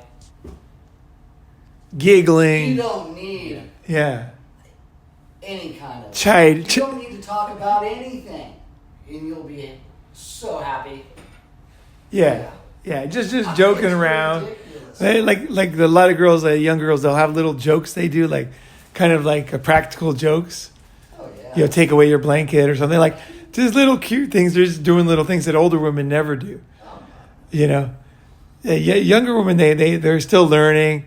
You know, they take things seriously. They'll make like a lemon pie, and they actually put sugar instead of salt in the pie, or salt instead of sugar. And then they're just it's so serious for them. You know, it's so fun to be around that. Like just You're so cute. yeah. You're so happy and playful. Yeah. And not jaded and grumpy. And It's lovely. It's lovely. it's amazing. Yeah, it's nice. And yeah, I think that that an older guy can be in a good relationship. An older guy who's still a child at heart. You know that song, The Man with His Child in His Eyes? That's it. Okay, great. I wanted to get one more in here. This topic's complicated, but this relates back to your predatory female episode. And there was a commenter named Lifelike Sage, and he left a pretty long comment, and he's a self-proclaimed MGTOW monk. Now, in the video, you were discussing how, you know, there's basically two groups of guys. You have the first one is basically the inseminator, the sex-worthy guy. And deep down, you were saying that you think that that's pretty much what every guy wants to be versus, you know, the beta guy that works and just provides for the family and gets no sex. And Lifelike Sage called you out and basically said that when a woman is having sex with you, a young woman, what she's really doing is she's trading the now for later. Basically, she's fucking you to get a commitment from you. She's not just having casual sex with you. So he was saying that basically by doing that and having a rotation of girls, you're leading those girls on. You're basically misrepresenting yourself because they think that you're dating and then it's going to end up in a commitment. But you're basically getting the juice, like their best years, and you know you're not going to marry them. So he said that that was basically being deceitful, and he left a pretty long comment discussing that. And I wanted to get your opinion on that. You know, is it fair to have sex with a girl, especially as she's starting to approach, 30 and beyond, and you know that she wants a commitment and she wants to have a family at some point, and you're continuing to have sex with her, but you know deep down you're never going to marry this girl or have a child with her. What is your thoughts on that? Like, okay, the thing is, this whole idea of knowing deep down is just bullshit. Your mind changes. The girl can grow on you. A lot of girls I was interested in the beginning, I got quite fond of, over time. So that's why guys get so fucked up in relationships, because they think, oh, this is going to be short term, and the next thing you know, they're married, right? This is the oldest story in the book, It's like, we're just going to go on a date, and then, like, a couple months later, it's like, and so it just, so the idea that, look, you have a right to lose interest in a woman, right? They do all the time. You slay these girls, and you might find them not as attractive as other girls, or you might find that they don't jive with you, and you can say no. But when guys do that, we're all of a sudden the bad guy, right? Women have the right to change their mind every single day, or not to change their mind. They have the right to further inspect you and decide if you're the right guy for them, right? But we're supposed to make a commitment to them and know in advance before we even fuck them pussies, right? That's bullshit. As in your 20s, just like the party, you go and talk to everybody at the party and find out who's worth talking to. Same with girls. You're fucking all the girls and figuring out which ones you like, right? But you only find that out by being with them, right? Being around them, right? So this guy doesn't understand the basics, and also as a man in your 20s, your job is to spread your seed around. Yeah, that's why I say young guys, if you're not getting a lot, should definitely go to a country where there's a lot of action, just for fun, just to kind of experience it. It's really important, I think. Spiritual, because I went to Asia when I was young, right? And it changed my life, because I already had a lot of success, but it was totally different when it was like so much available, And I opened my mind. I could never settle for these fat hogs. You know what I mean? Like, there's no way. Sweat hogs. There's no way. Sweat hogs, I could not. Yeah. Dude, the sweat hogs, I cannot settle with that. Like, permanent. Here I am in my early 20s. Permanent cannot date a sweat hog. And I never have. Like, I just can't. Like, it will help you, because if you don't have options, you start to get what you can get. Look at guys in prison. Look what they do in prison, guys, right? It's because that's all they can get. That's what they take. You got to know you can get more. Don't settle. Don't settle for these sweat hogs. There's no point. Let them be independent and strong. Whatever they want to do, that's fine. Let them go on their way. But go out and get what you want. Go have fun. Enjoy your life. Don't compromise, because you're not going to be happy. They can go out and get a young dude any day of the week, because we're so desperate in this country. Yeah, there'll be some young It's fool. ridiculous. We can't do that. So I'd suggest going to other countries too, where the playing field is level.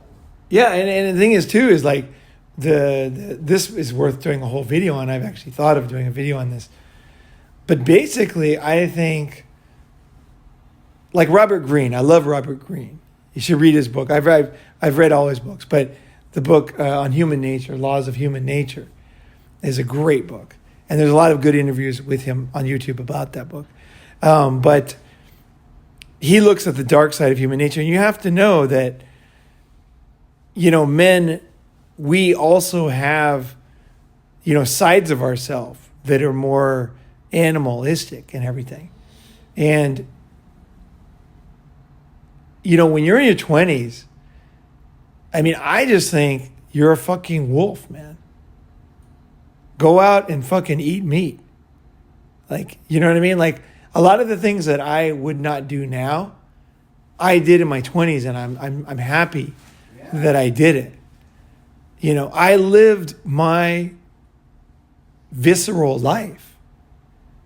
You know, and not to mention, I mean, obviously girls loved it, but it was like, this guy doesn't know women. See, that's the problem. The guys comment, but they don't have an equal understanding of women. Women love a guy who rolls through the girls. They love a guy who fucks them, like they say, like I can't say the word in R, right? But they say, I want to get that in bed, right? And that's what I do. I fuck like that, you know? And that's what they want. They want that, you know? And so you only get that by having a lot of sex. As a man, you need practice, you know? You need practice to get good at it. So this idea, you shouldn't do this, I guarantee this guy's a terrible lay. You know what I mean? Like, it sounds logical. He can live in his thing. But I'm telling you, that guy that just commented, that guy, when he's 50, he's going to know what I'm talking about. He's going to regret not getting some action when he's young. Because you're only young once. Yeah. You're only young and horny once, man. Go and fucking spread your fucking seed all over their faces. Just do it. Yeah. Go and fucking do it. Accept the fact that you are a wolf. You know? Don't feel guilty about it. Your job is to spread the seed. You know, you want to have a kid in every continent, like basically, like as far as, so that if there's fires or earthquakes, one of them will survive, right? Wars. You know, that's why guys want to spread their seed. And that's why girls want to have a very powerful guy that can protect them. It's for the increased survival rate of infants and their offspring.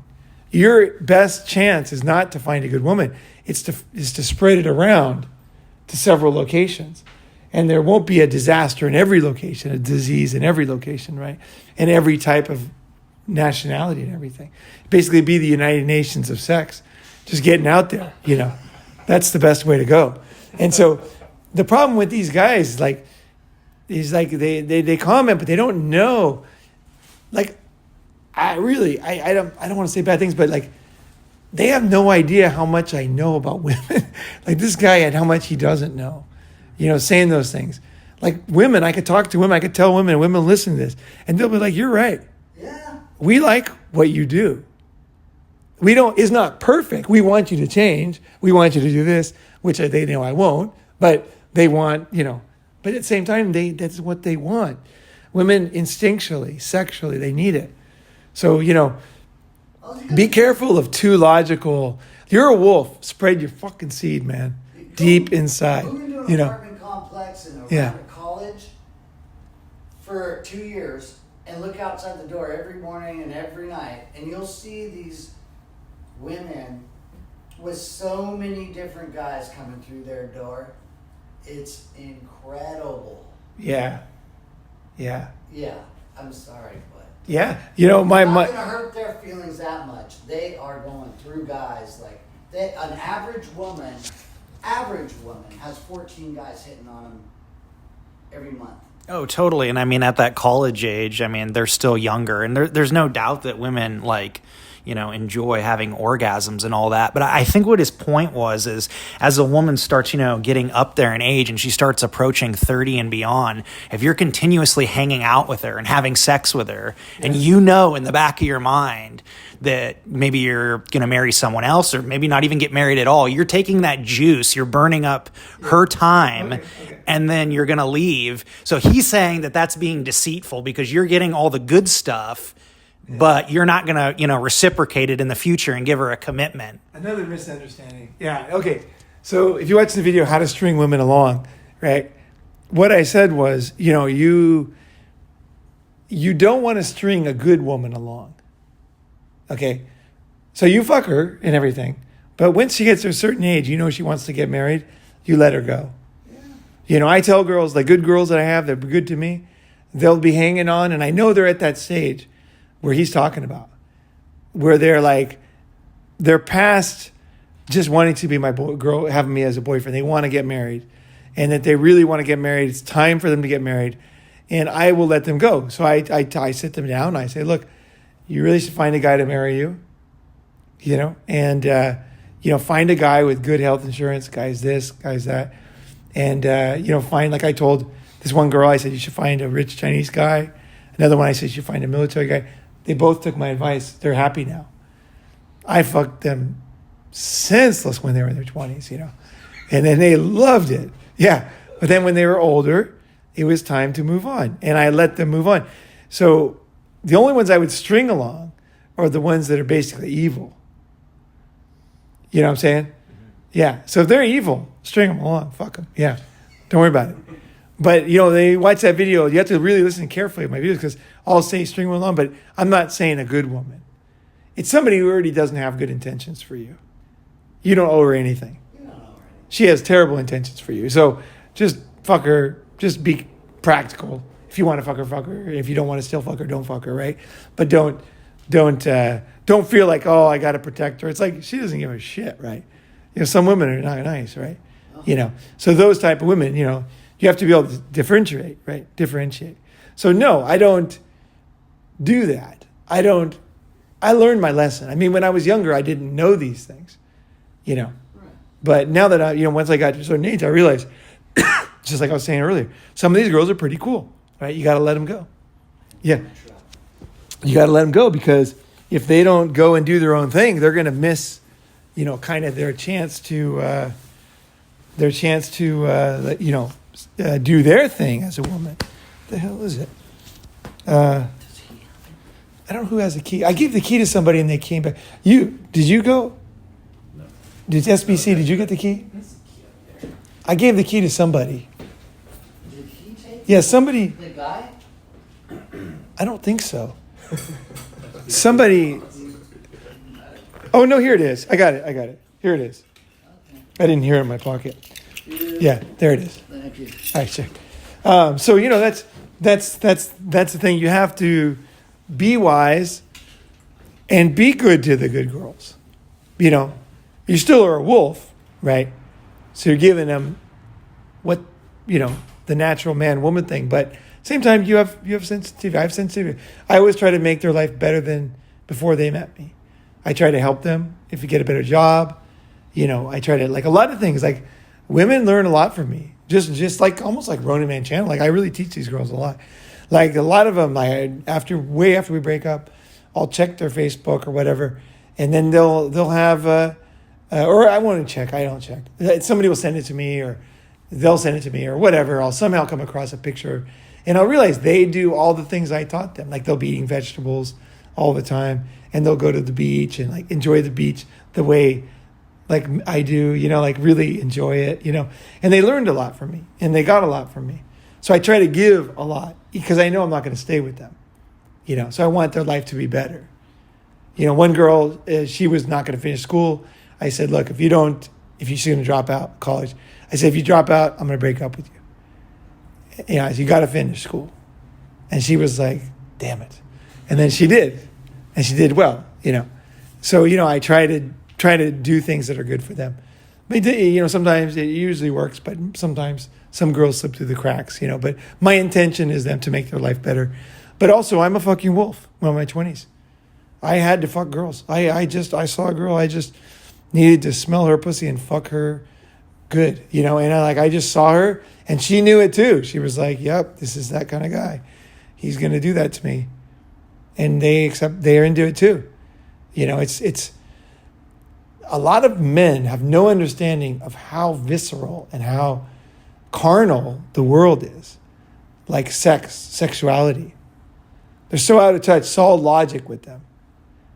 Dude, you're a sexual being, man. You're a fucking sexual being. It's a huge part of yourself. Huge. And then these guys that get so logical, you can't have sex with them if they're in their late 20s because they're going to get married. You can't have this. You can't have sex with married. You can't have sex, really.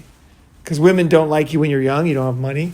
You don't have, like, I'm sure he doesn't have a harem, right? He's like, his logic makes it impossible to have a good sex life. Well, his logic is to be monk.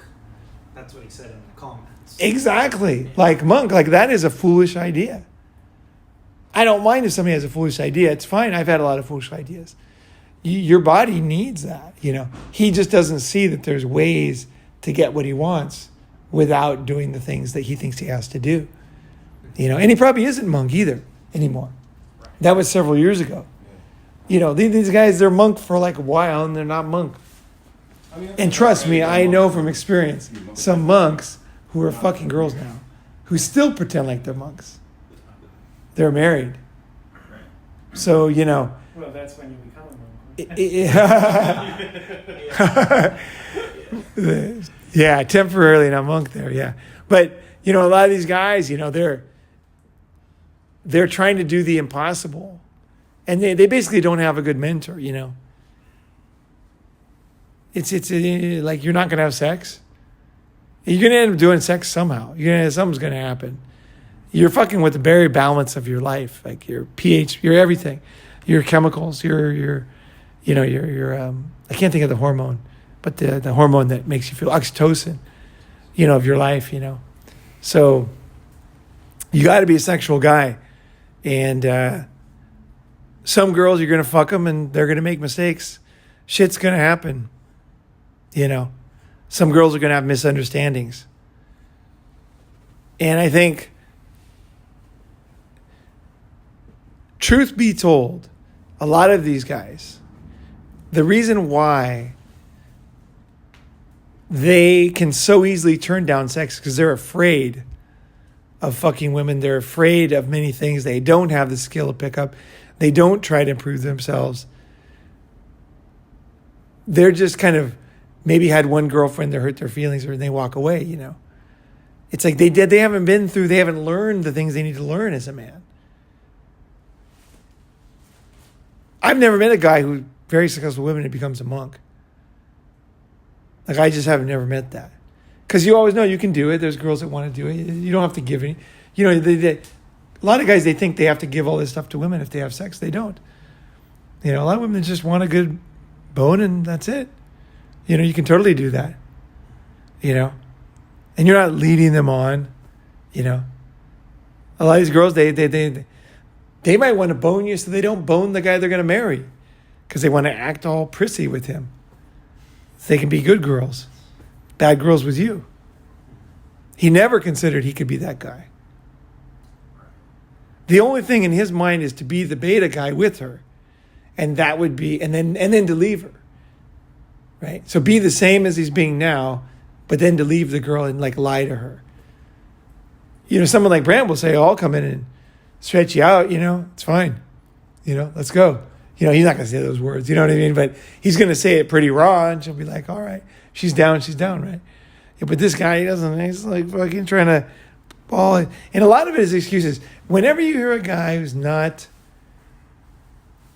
having sex with women, a lot of it is fear. A lot of it is fear, you know, of rejection and fear of breaking up and stuff, you know. You know, it's not easy. Pickup, meeting women, having sex, not easy.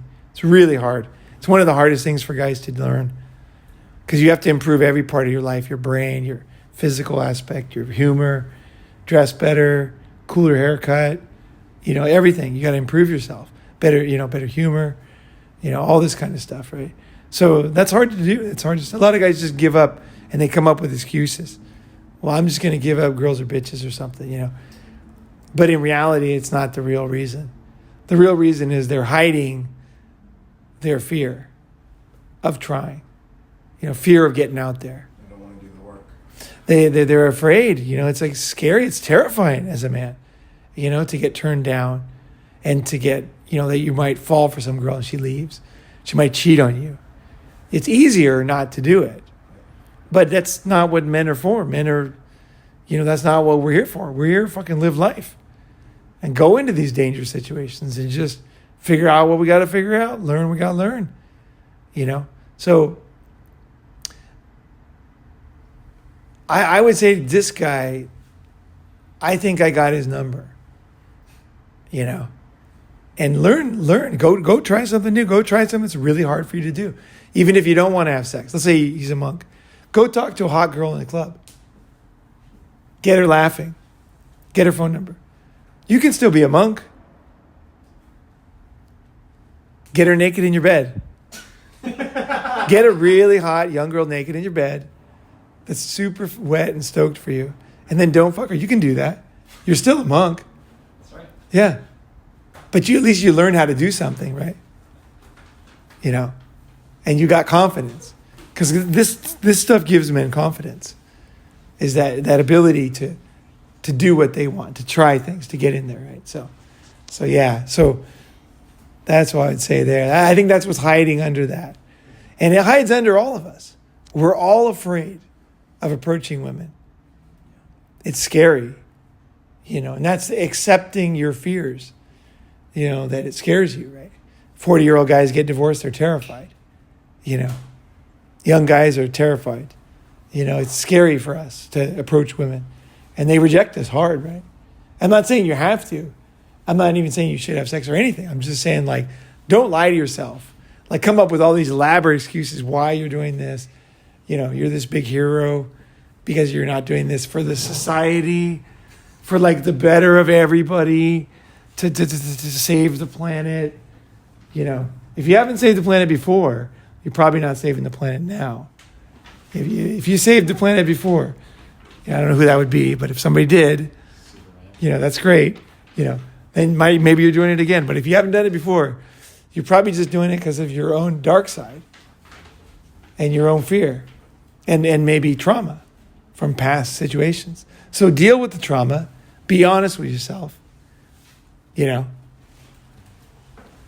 Yeah, no, that was a great explanation. And I think the way that this particular commenter commented, I think he's just making it way too black and white. And I think a lot of it probably stems from probably fear of rejection or maybe some trauma. So, yeah, I get what you're saying. And, you know, I can add this too. Like, okay, so his example was girls in their, you know, basically in their 30s and stringing them on. Yeah. And I mean, I think there is a point when a girl wants to get married where she kind of wants to go monk for a while and then find that guy and get married, right? You know, but I think it's I was going to say something. Let's see, what was I going to say? I was going to say.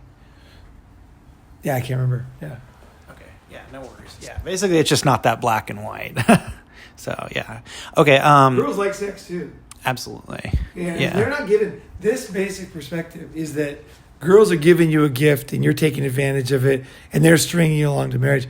A lot of girls just want to get fucked and they want to like ride a dick and have fun. I gotta say, you know, something here.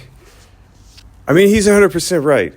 Okay, so I was married for like 16 years to the fucking ice princess. Okay, I mean, she was a frigid bitch for most of it.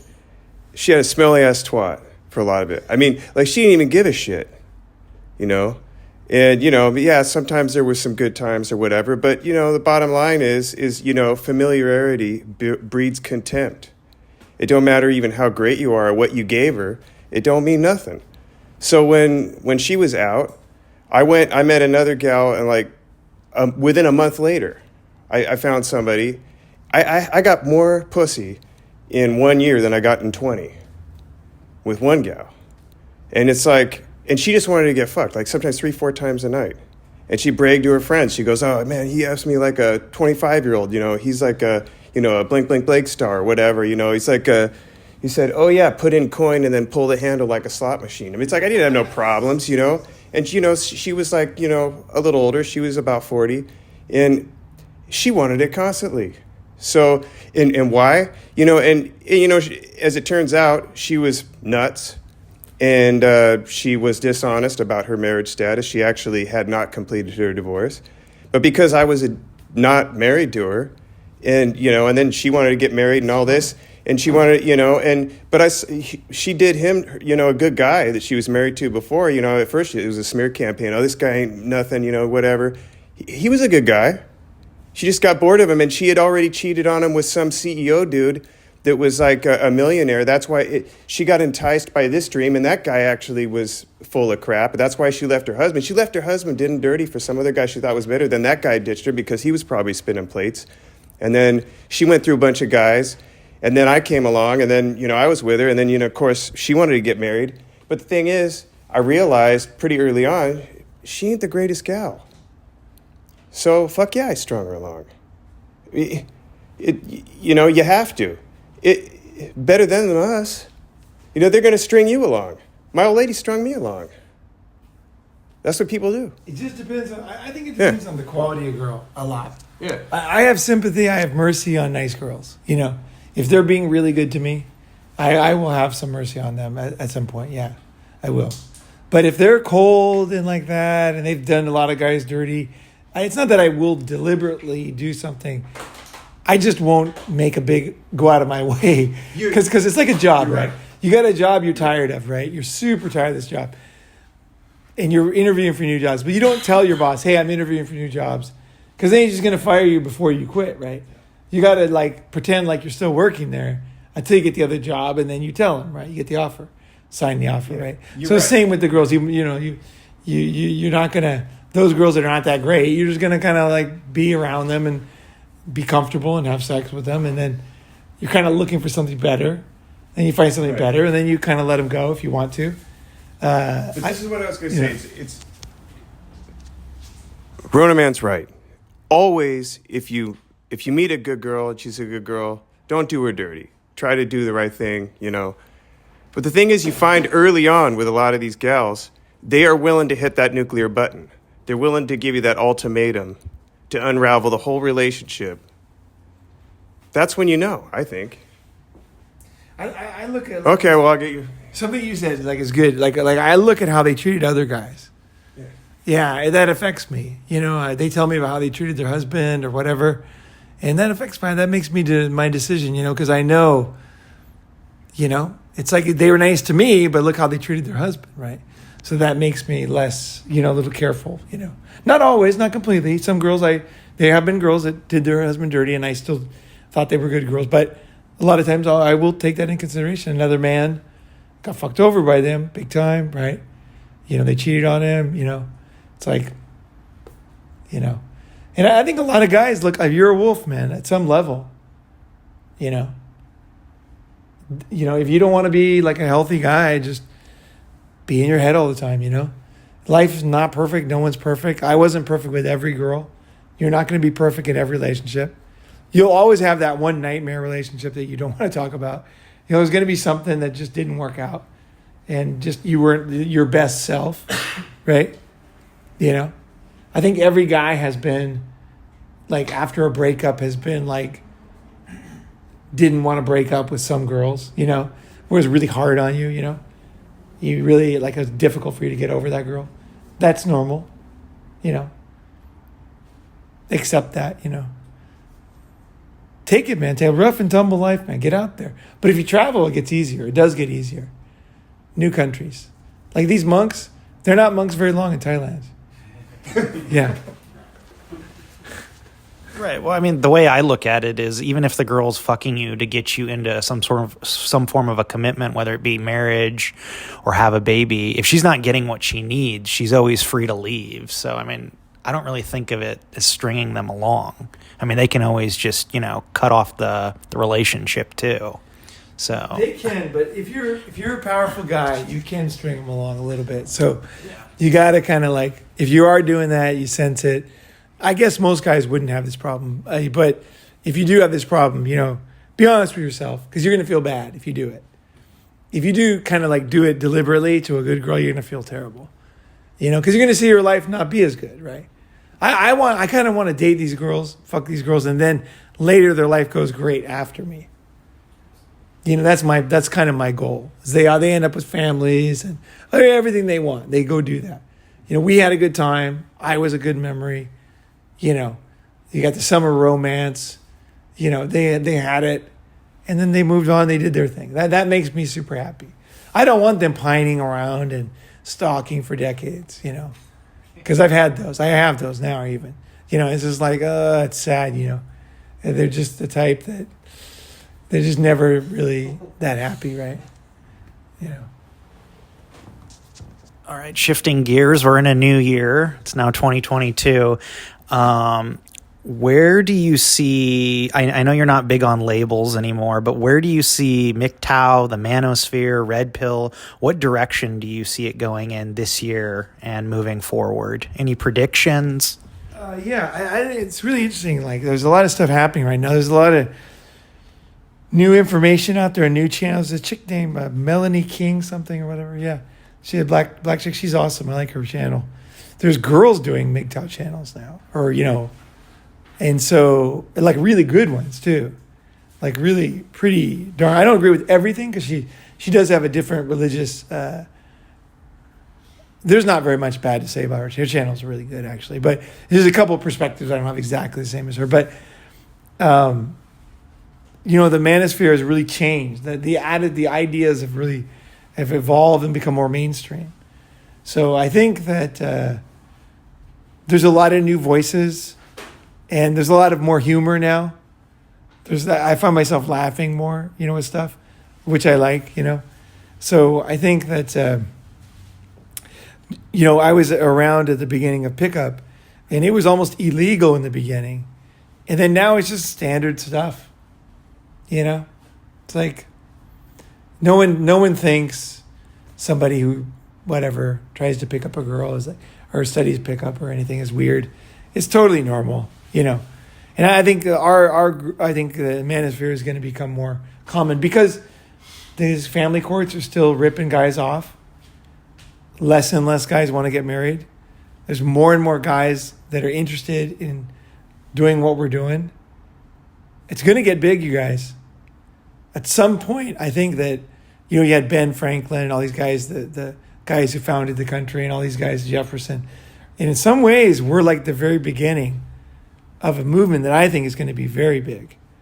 Very, very powerful. This is a new renaissance. Yeah, I use the word movement. I know a lot of guys don't like movement. There is no perfect word, okay? And I speak many languages. I don't put the same stake in words that people put. Like, I don't analyze every aspect of a movement. It's just, I consider moving whenever a lot of people do things, like birds. A lot of birds, fly together. It's like a movement. It's like they're all moving together in unison, right? That's kind of like what I see it as. It's not organized, doesn't mean the government's giving you money. It's just a bunch of people doing the same thing, right? That's a movement, right? So whatever we're doing, this thing is going to get bigger, I think. I don't think things are going to change. As far as family courts are not going to change. And if they do, it's going to take a long time for society to realize they changed. There'll be lag time. Yeah, big lag. Because they could always go back. Guys won't want to get married for a long time just because they're going to say, well, what if they change the laws again? But after this movement becomes more prevalent and predominant, probably the change in the system will happen in the next generation of guys, probably. I hope it's faster. I think it's some point that there's going to be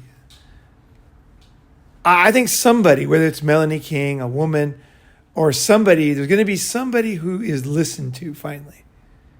There's going to be a voice in our community that the mainstream is going to finally listen to.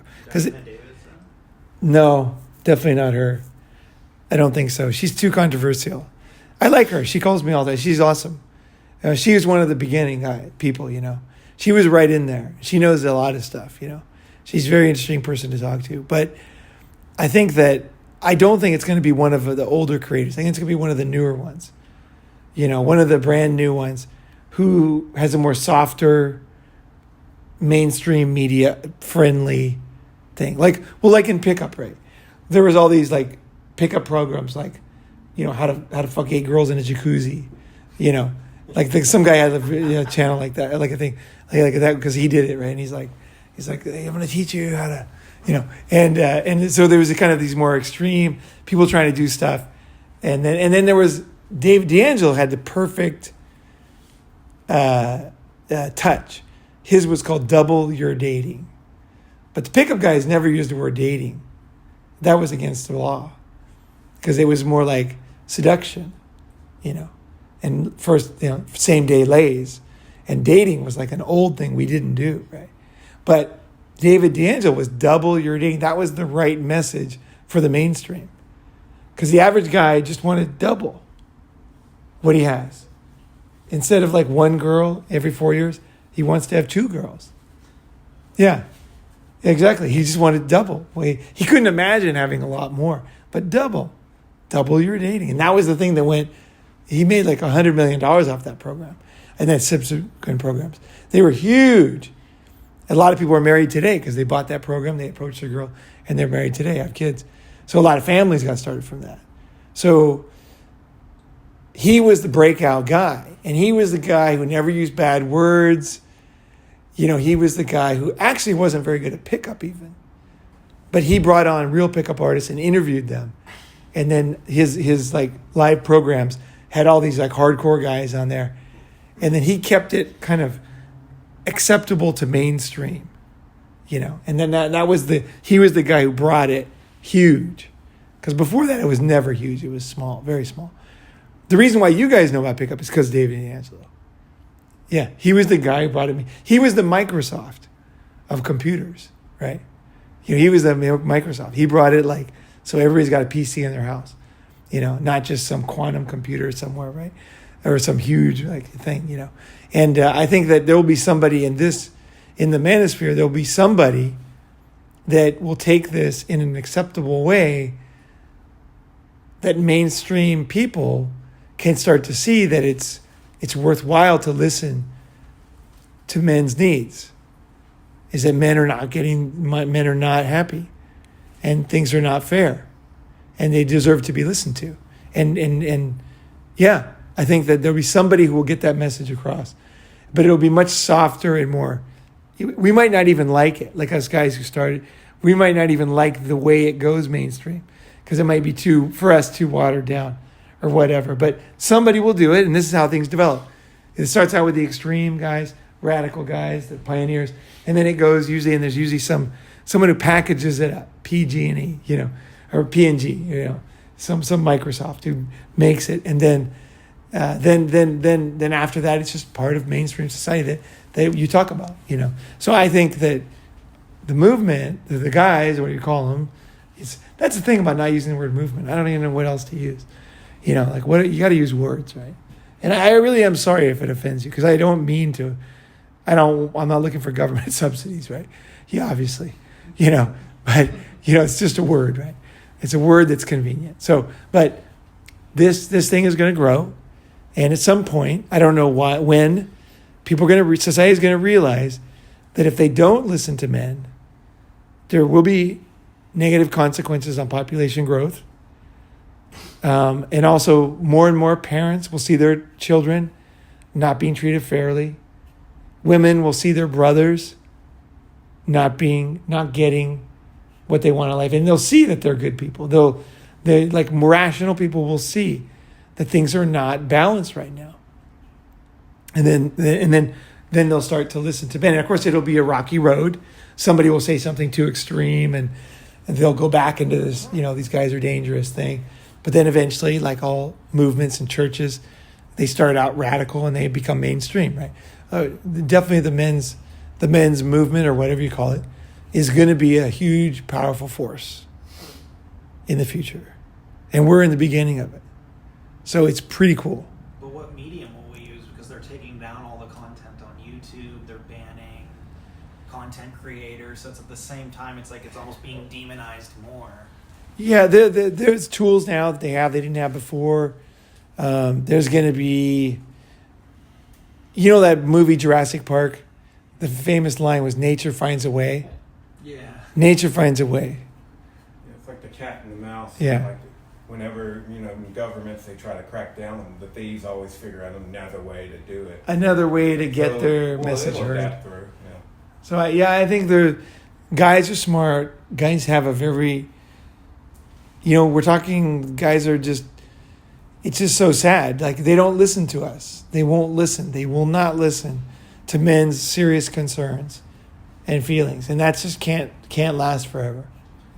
I know you younger guys think it would, but I know from history, nothing stays the same. Eventually, somebody's going to break through. And someone's going to listen to a guy and say, you know what? That dude is not an extremist. That dude is a very loving, normal person. and should not have this happen to him. Something's wrong. And then start listening to more people. And then that'll break it open. More guys will be able to talk. And I think there's a vast majority of men who've been through stuff now. A lot of guys. Divorce, everything. They will start to talk about stuff and people will listen, I don't know what it'll look like in the end. I don't know, but don't get too depressed because everything is hard to start. It was hard to, do everything in history. It was hard to go to the moon. There was times when they couldn't do it.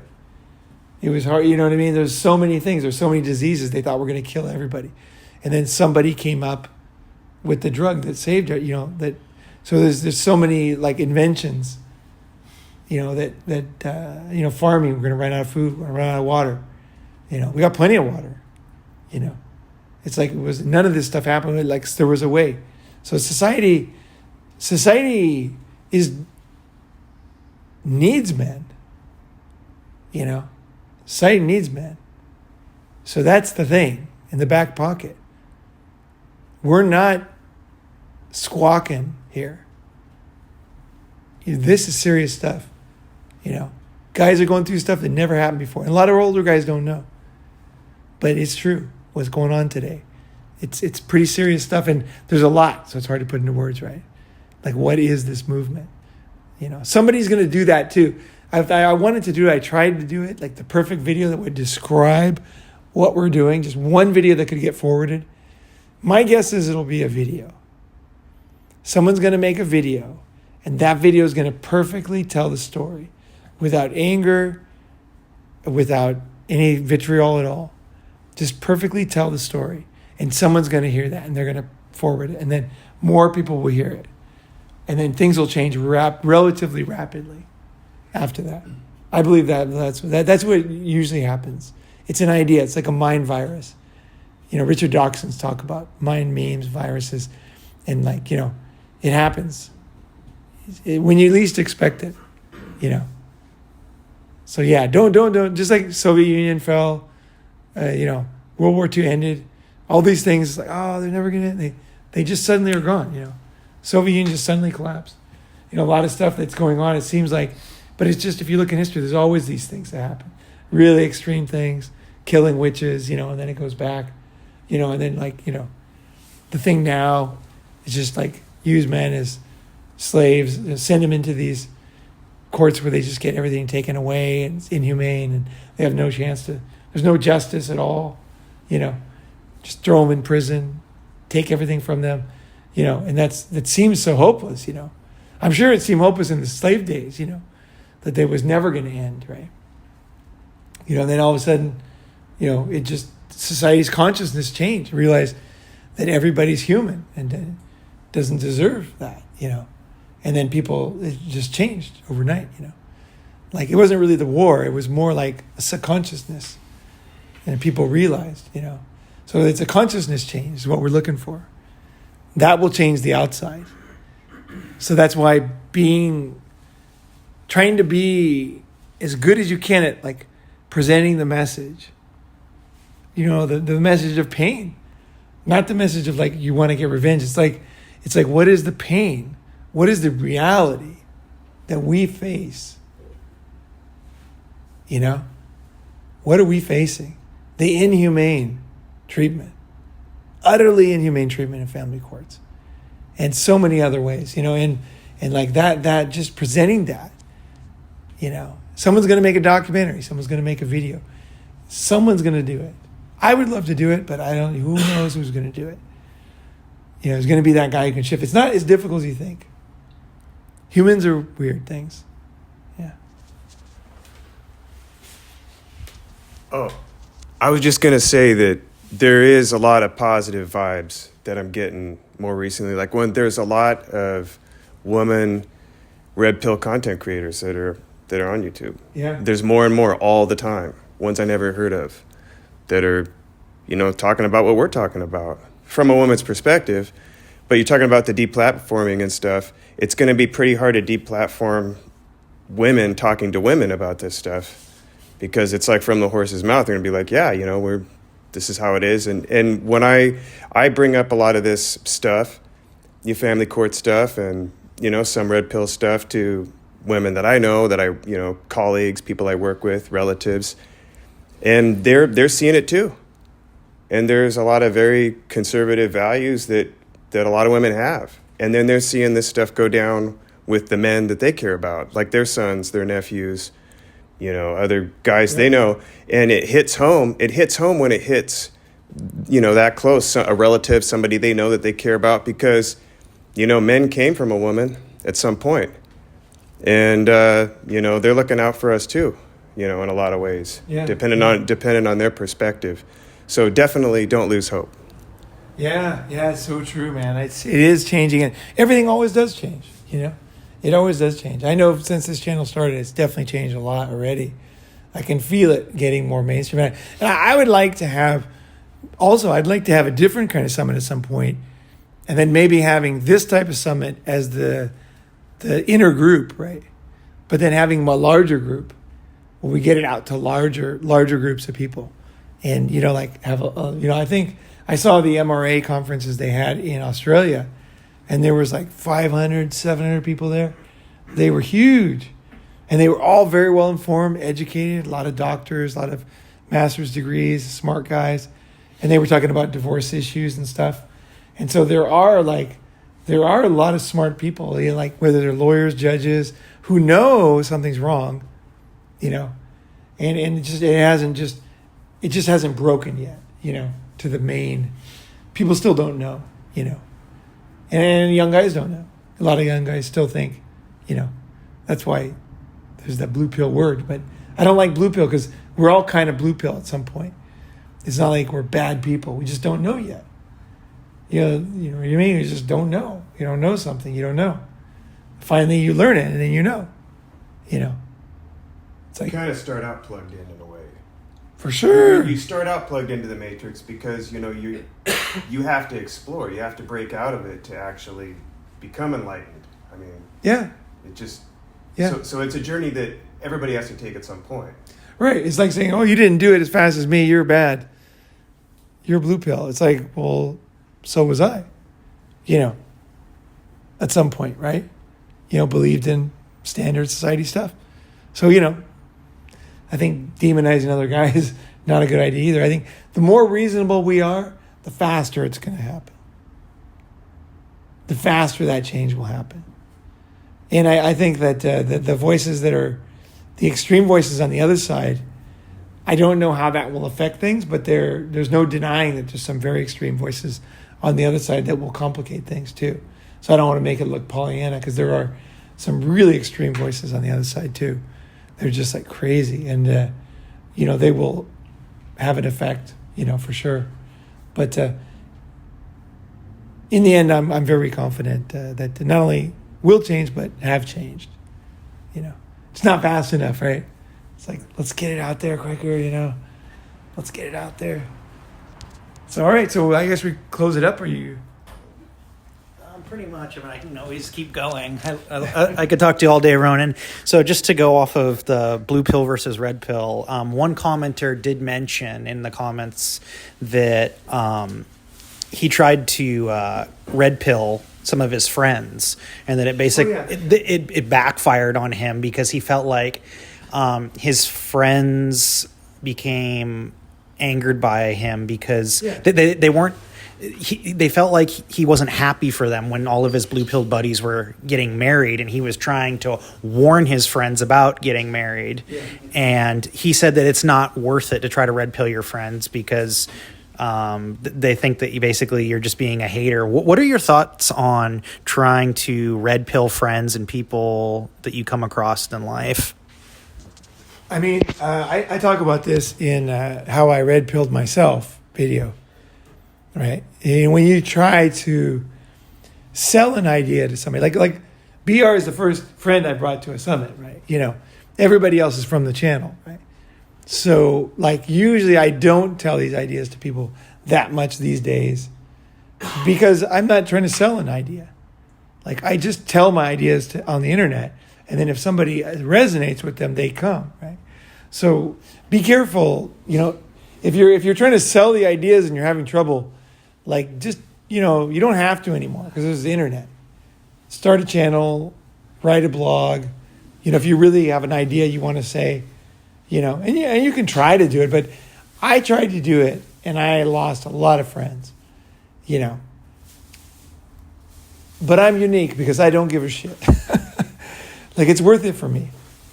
Like, I want to tell people the truth. Like, I'm like a truth teller personality. So even if all my friends left, like, I'm just going to do it anyway. Because I'm not doing the balance of, is it good for me or not? It's more like, what am I destined to do? That's the way I've always been. So I'm just going to continue on. You know, I grew up in a very abusive situation, and I was the kid who told the truth. I didn't give a shit what was going to happen to me. So if I can handle that, losing a couple friends, big fucking deal. You know what I mean? I'm just a truth teller. I'm just going to continue doing what I'm doing. So my personality is I'm not going to worry about that. Now for him, he's got a couple friends. He lost a couple friends. It upset him. You know, maybe that's it for him. He did his, that's good. You know, other guys are more like me. They're just going to do it regardless because they think it's the right thing to do. You know, so you try to tell guys, like, because the consequences are so serious. Guys commit suicide, you guys. It's like really serious. I care. Like, I know. You know, like guys commit suicide over divorce and cheating, and happens all the time. Or kill somebody else, or go to prison. Give half of everything you worked for your whole life is gone. Plus the family inheritance, the house, everything that your grandparents wanted you to have is now just some girl you met in a bar, you know. And, you know, your grandparents, if they could come back from the death, they wouldn't have given you the house because they know you're a fool. You lost the family inheritance, right? You know, it's part of our job as men is to protect wealth, protect children, you know. So just, you know, I say, you know, like, I don't take it lightly. I just am going to talk to friends. I mean, in my past, today, because I do the channel and I have enough people I'm talking to all the time, I don't do it as much, you know, but I did in the past a lot. And, you know, it hurt me. I mean, definitely. Oh, definitely I lost job opportunities and stuff for sure. Yeah. But I always figure I got so much talent, it doesn't fucking matter. I'm still going to succeed anyway. Yeah, try to take me down. Go ahead. Fucking try. People have tried 1,000,000 times. Fuck you. You know? I mean, really, go try. You know what I mean? To anybody listening. You know what I mean? Like, yeah, I don't care. Like, it's fine with me. Don't threaten. You know? Take action. You know? But it's like, you know, you just got to have that right. You're going to do something, you're going to do it. So men do.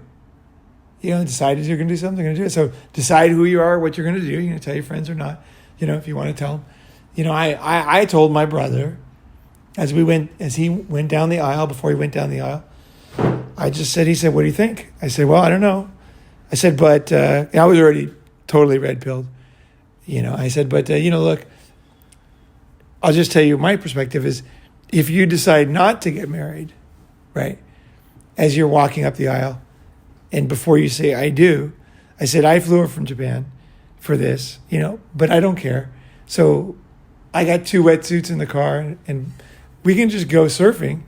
We'll be out in the water in 15 minutes if you decide you're not going to get married at any point in the wedding. You know, we'll just fucking hop in my car, take off the suits, fucking put on the wetsuits. We'll be catching some fucking waves over here and there, get some burritos, and have a fucking good day. It's nice weather. And he was like, that was the coolest thing, is he's like, okay. Because I wasn't telling him what to do. But I was just saying whatever he chose was cool with me. He wants to get married, it's fine. You know, I'm not going to, he's made a decision, that's fine. And you know, he wants to have kids, fine. But if he wants to, you know, I'm there for that. So I think sometimes too, guys, get to ordering people around, telling them what they should do, and they don't sell their friends. They drive their friends away. So my comment to that guy was, search deeply within yourself and see if you actually did it the right way and with the right heart. Because a lot of guys don't. Yeah, it becomes they're preaching, you're an idiot. That doesn't work, man. That does not work. It doesn't. If you want to make him do the opposite, go ahead and do that. But I always think, what works? What's going to work? What's going to work? And how do I feel? What's the most congruent thing? That's what I said to my brother. And I'm very proud of that answer because that was the perfect answer for me. Up to you. Here's what we'll do. Either way, I'm here. I was the best man. Be the best man. Do that too. It's fine. So I think that's the way I tried to present it in a way that was palatable to guys. And then sometimes guys would fuck me over when I told them, and I would be hurt. And then they would get divorced later and then come back to me and say, you're the only guy who told me. Yeah. Like you're the only guy. Yeah. You're the only guy. And I wouldn't just say generally, I would say specific about that situation. He's like, you're the only guy who's honest with me.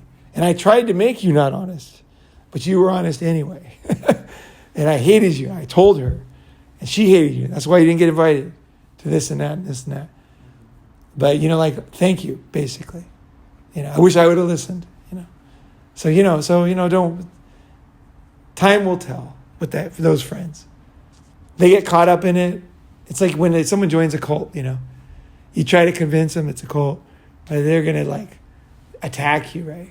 But then if they ever get out, years later, they might thank you, right? So what do you want? Short term? Do you want to tell the truth? Do you want to just hold information aside? What do you want to do? That's your decision. Depends on the guys too. How close you are and stuff like that, right? Right. Anything else? No. Is that it? What did you go? Okay, we're going to close it up. All right. Well, hey, we actually have one more topic I want to talk about, which is, we'll do it after the summit, but I do want to do it. I'm not sure we're going to do it, but if you guys are up for it, at some point later today or tomorrow, that gig economy and how to make money without having a job, just make cash. You can make like $50 an hour doing the most ridiculous things these days if you know how to do it. So we want to kind of give ideas about how to get involved in something like that, what you need to do it, what's realistic. What I like about having BR here is this guy's done everything. He's the guy that we can ask, is that possible? And he'll be able to say, legally, no, you can only do this, you can only do that. And here's a way around it. Right. Yeah. Right. So, but I will be leaving later, and I'm a little confused. They're going to stay in the other room later tonight. We're not going to have the privacy. Maybe discuss that after. we'll sleep in here. We can do it outside or whatever. Yeah. We were going to do that one outside anyway because Mr. Smith is leading that one, so he's going to be here with us. I don't know if Mr. Smith is feeling up for it. Yeah, he's still kind of sick, so I don't know. I told him today, and he seemed kind of down. I don't know if it was down mentally or down physically or what. A little bit of both. Okay. Right. Did you talk to him? Yeah, you could just tell. Yeah. He looked like me when I first get up and haven't had my coffee. Only it was, noon. Right. So I want to at some point, I want to do that if we can. I think it'd be very valuable for guys. Yeah. Because there is ways to make real money now without making commitment. And actually meet more people, see more situations, which is like perfect for, being unblackmailable. Yeah. Yeah, it's perfect, right? All right, guys. Take a break. For now, we're gonna close it up. I want to say thank you to everybody who came. Thank you. And thank you. You guys were fucking awesome, all you guys. Like, it was great. Everybody. You, Lena, it's been so good. You, Sharon, yeah. And the guys that left already. And, even the one guy who came and didn't come. Yeah, and then Luke, who made a guest appearance. That was good. That was good. Yeah, he was hilarious. That guy was the funniest guy. So I just want to say thank you from me to you. All right. Yeah, Thank you.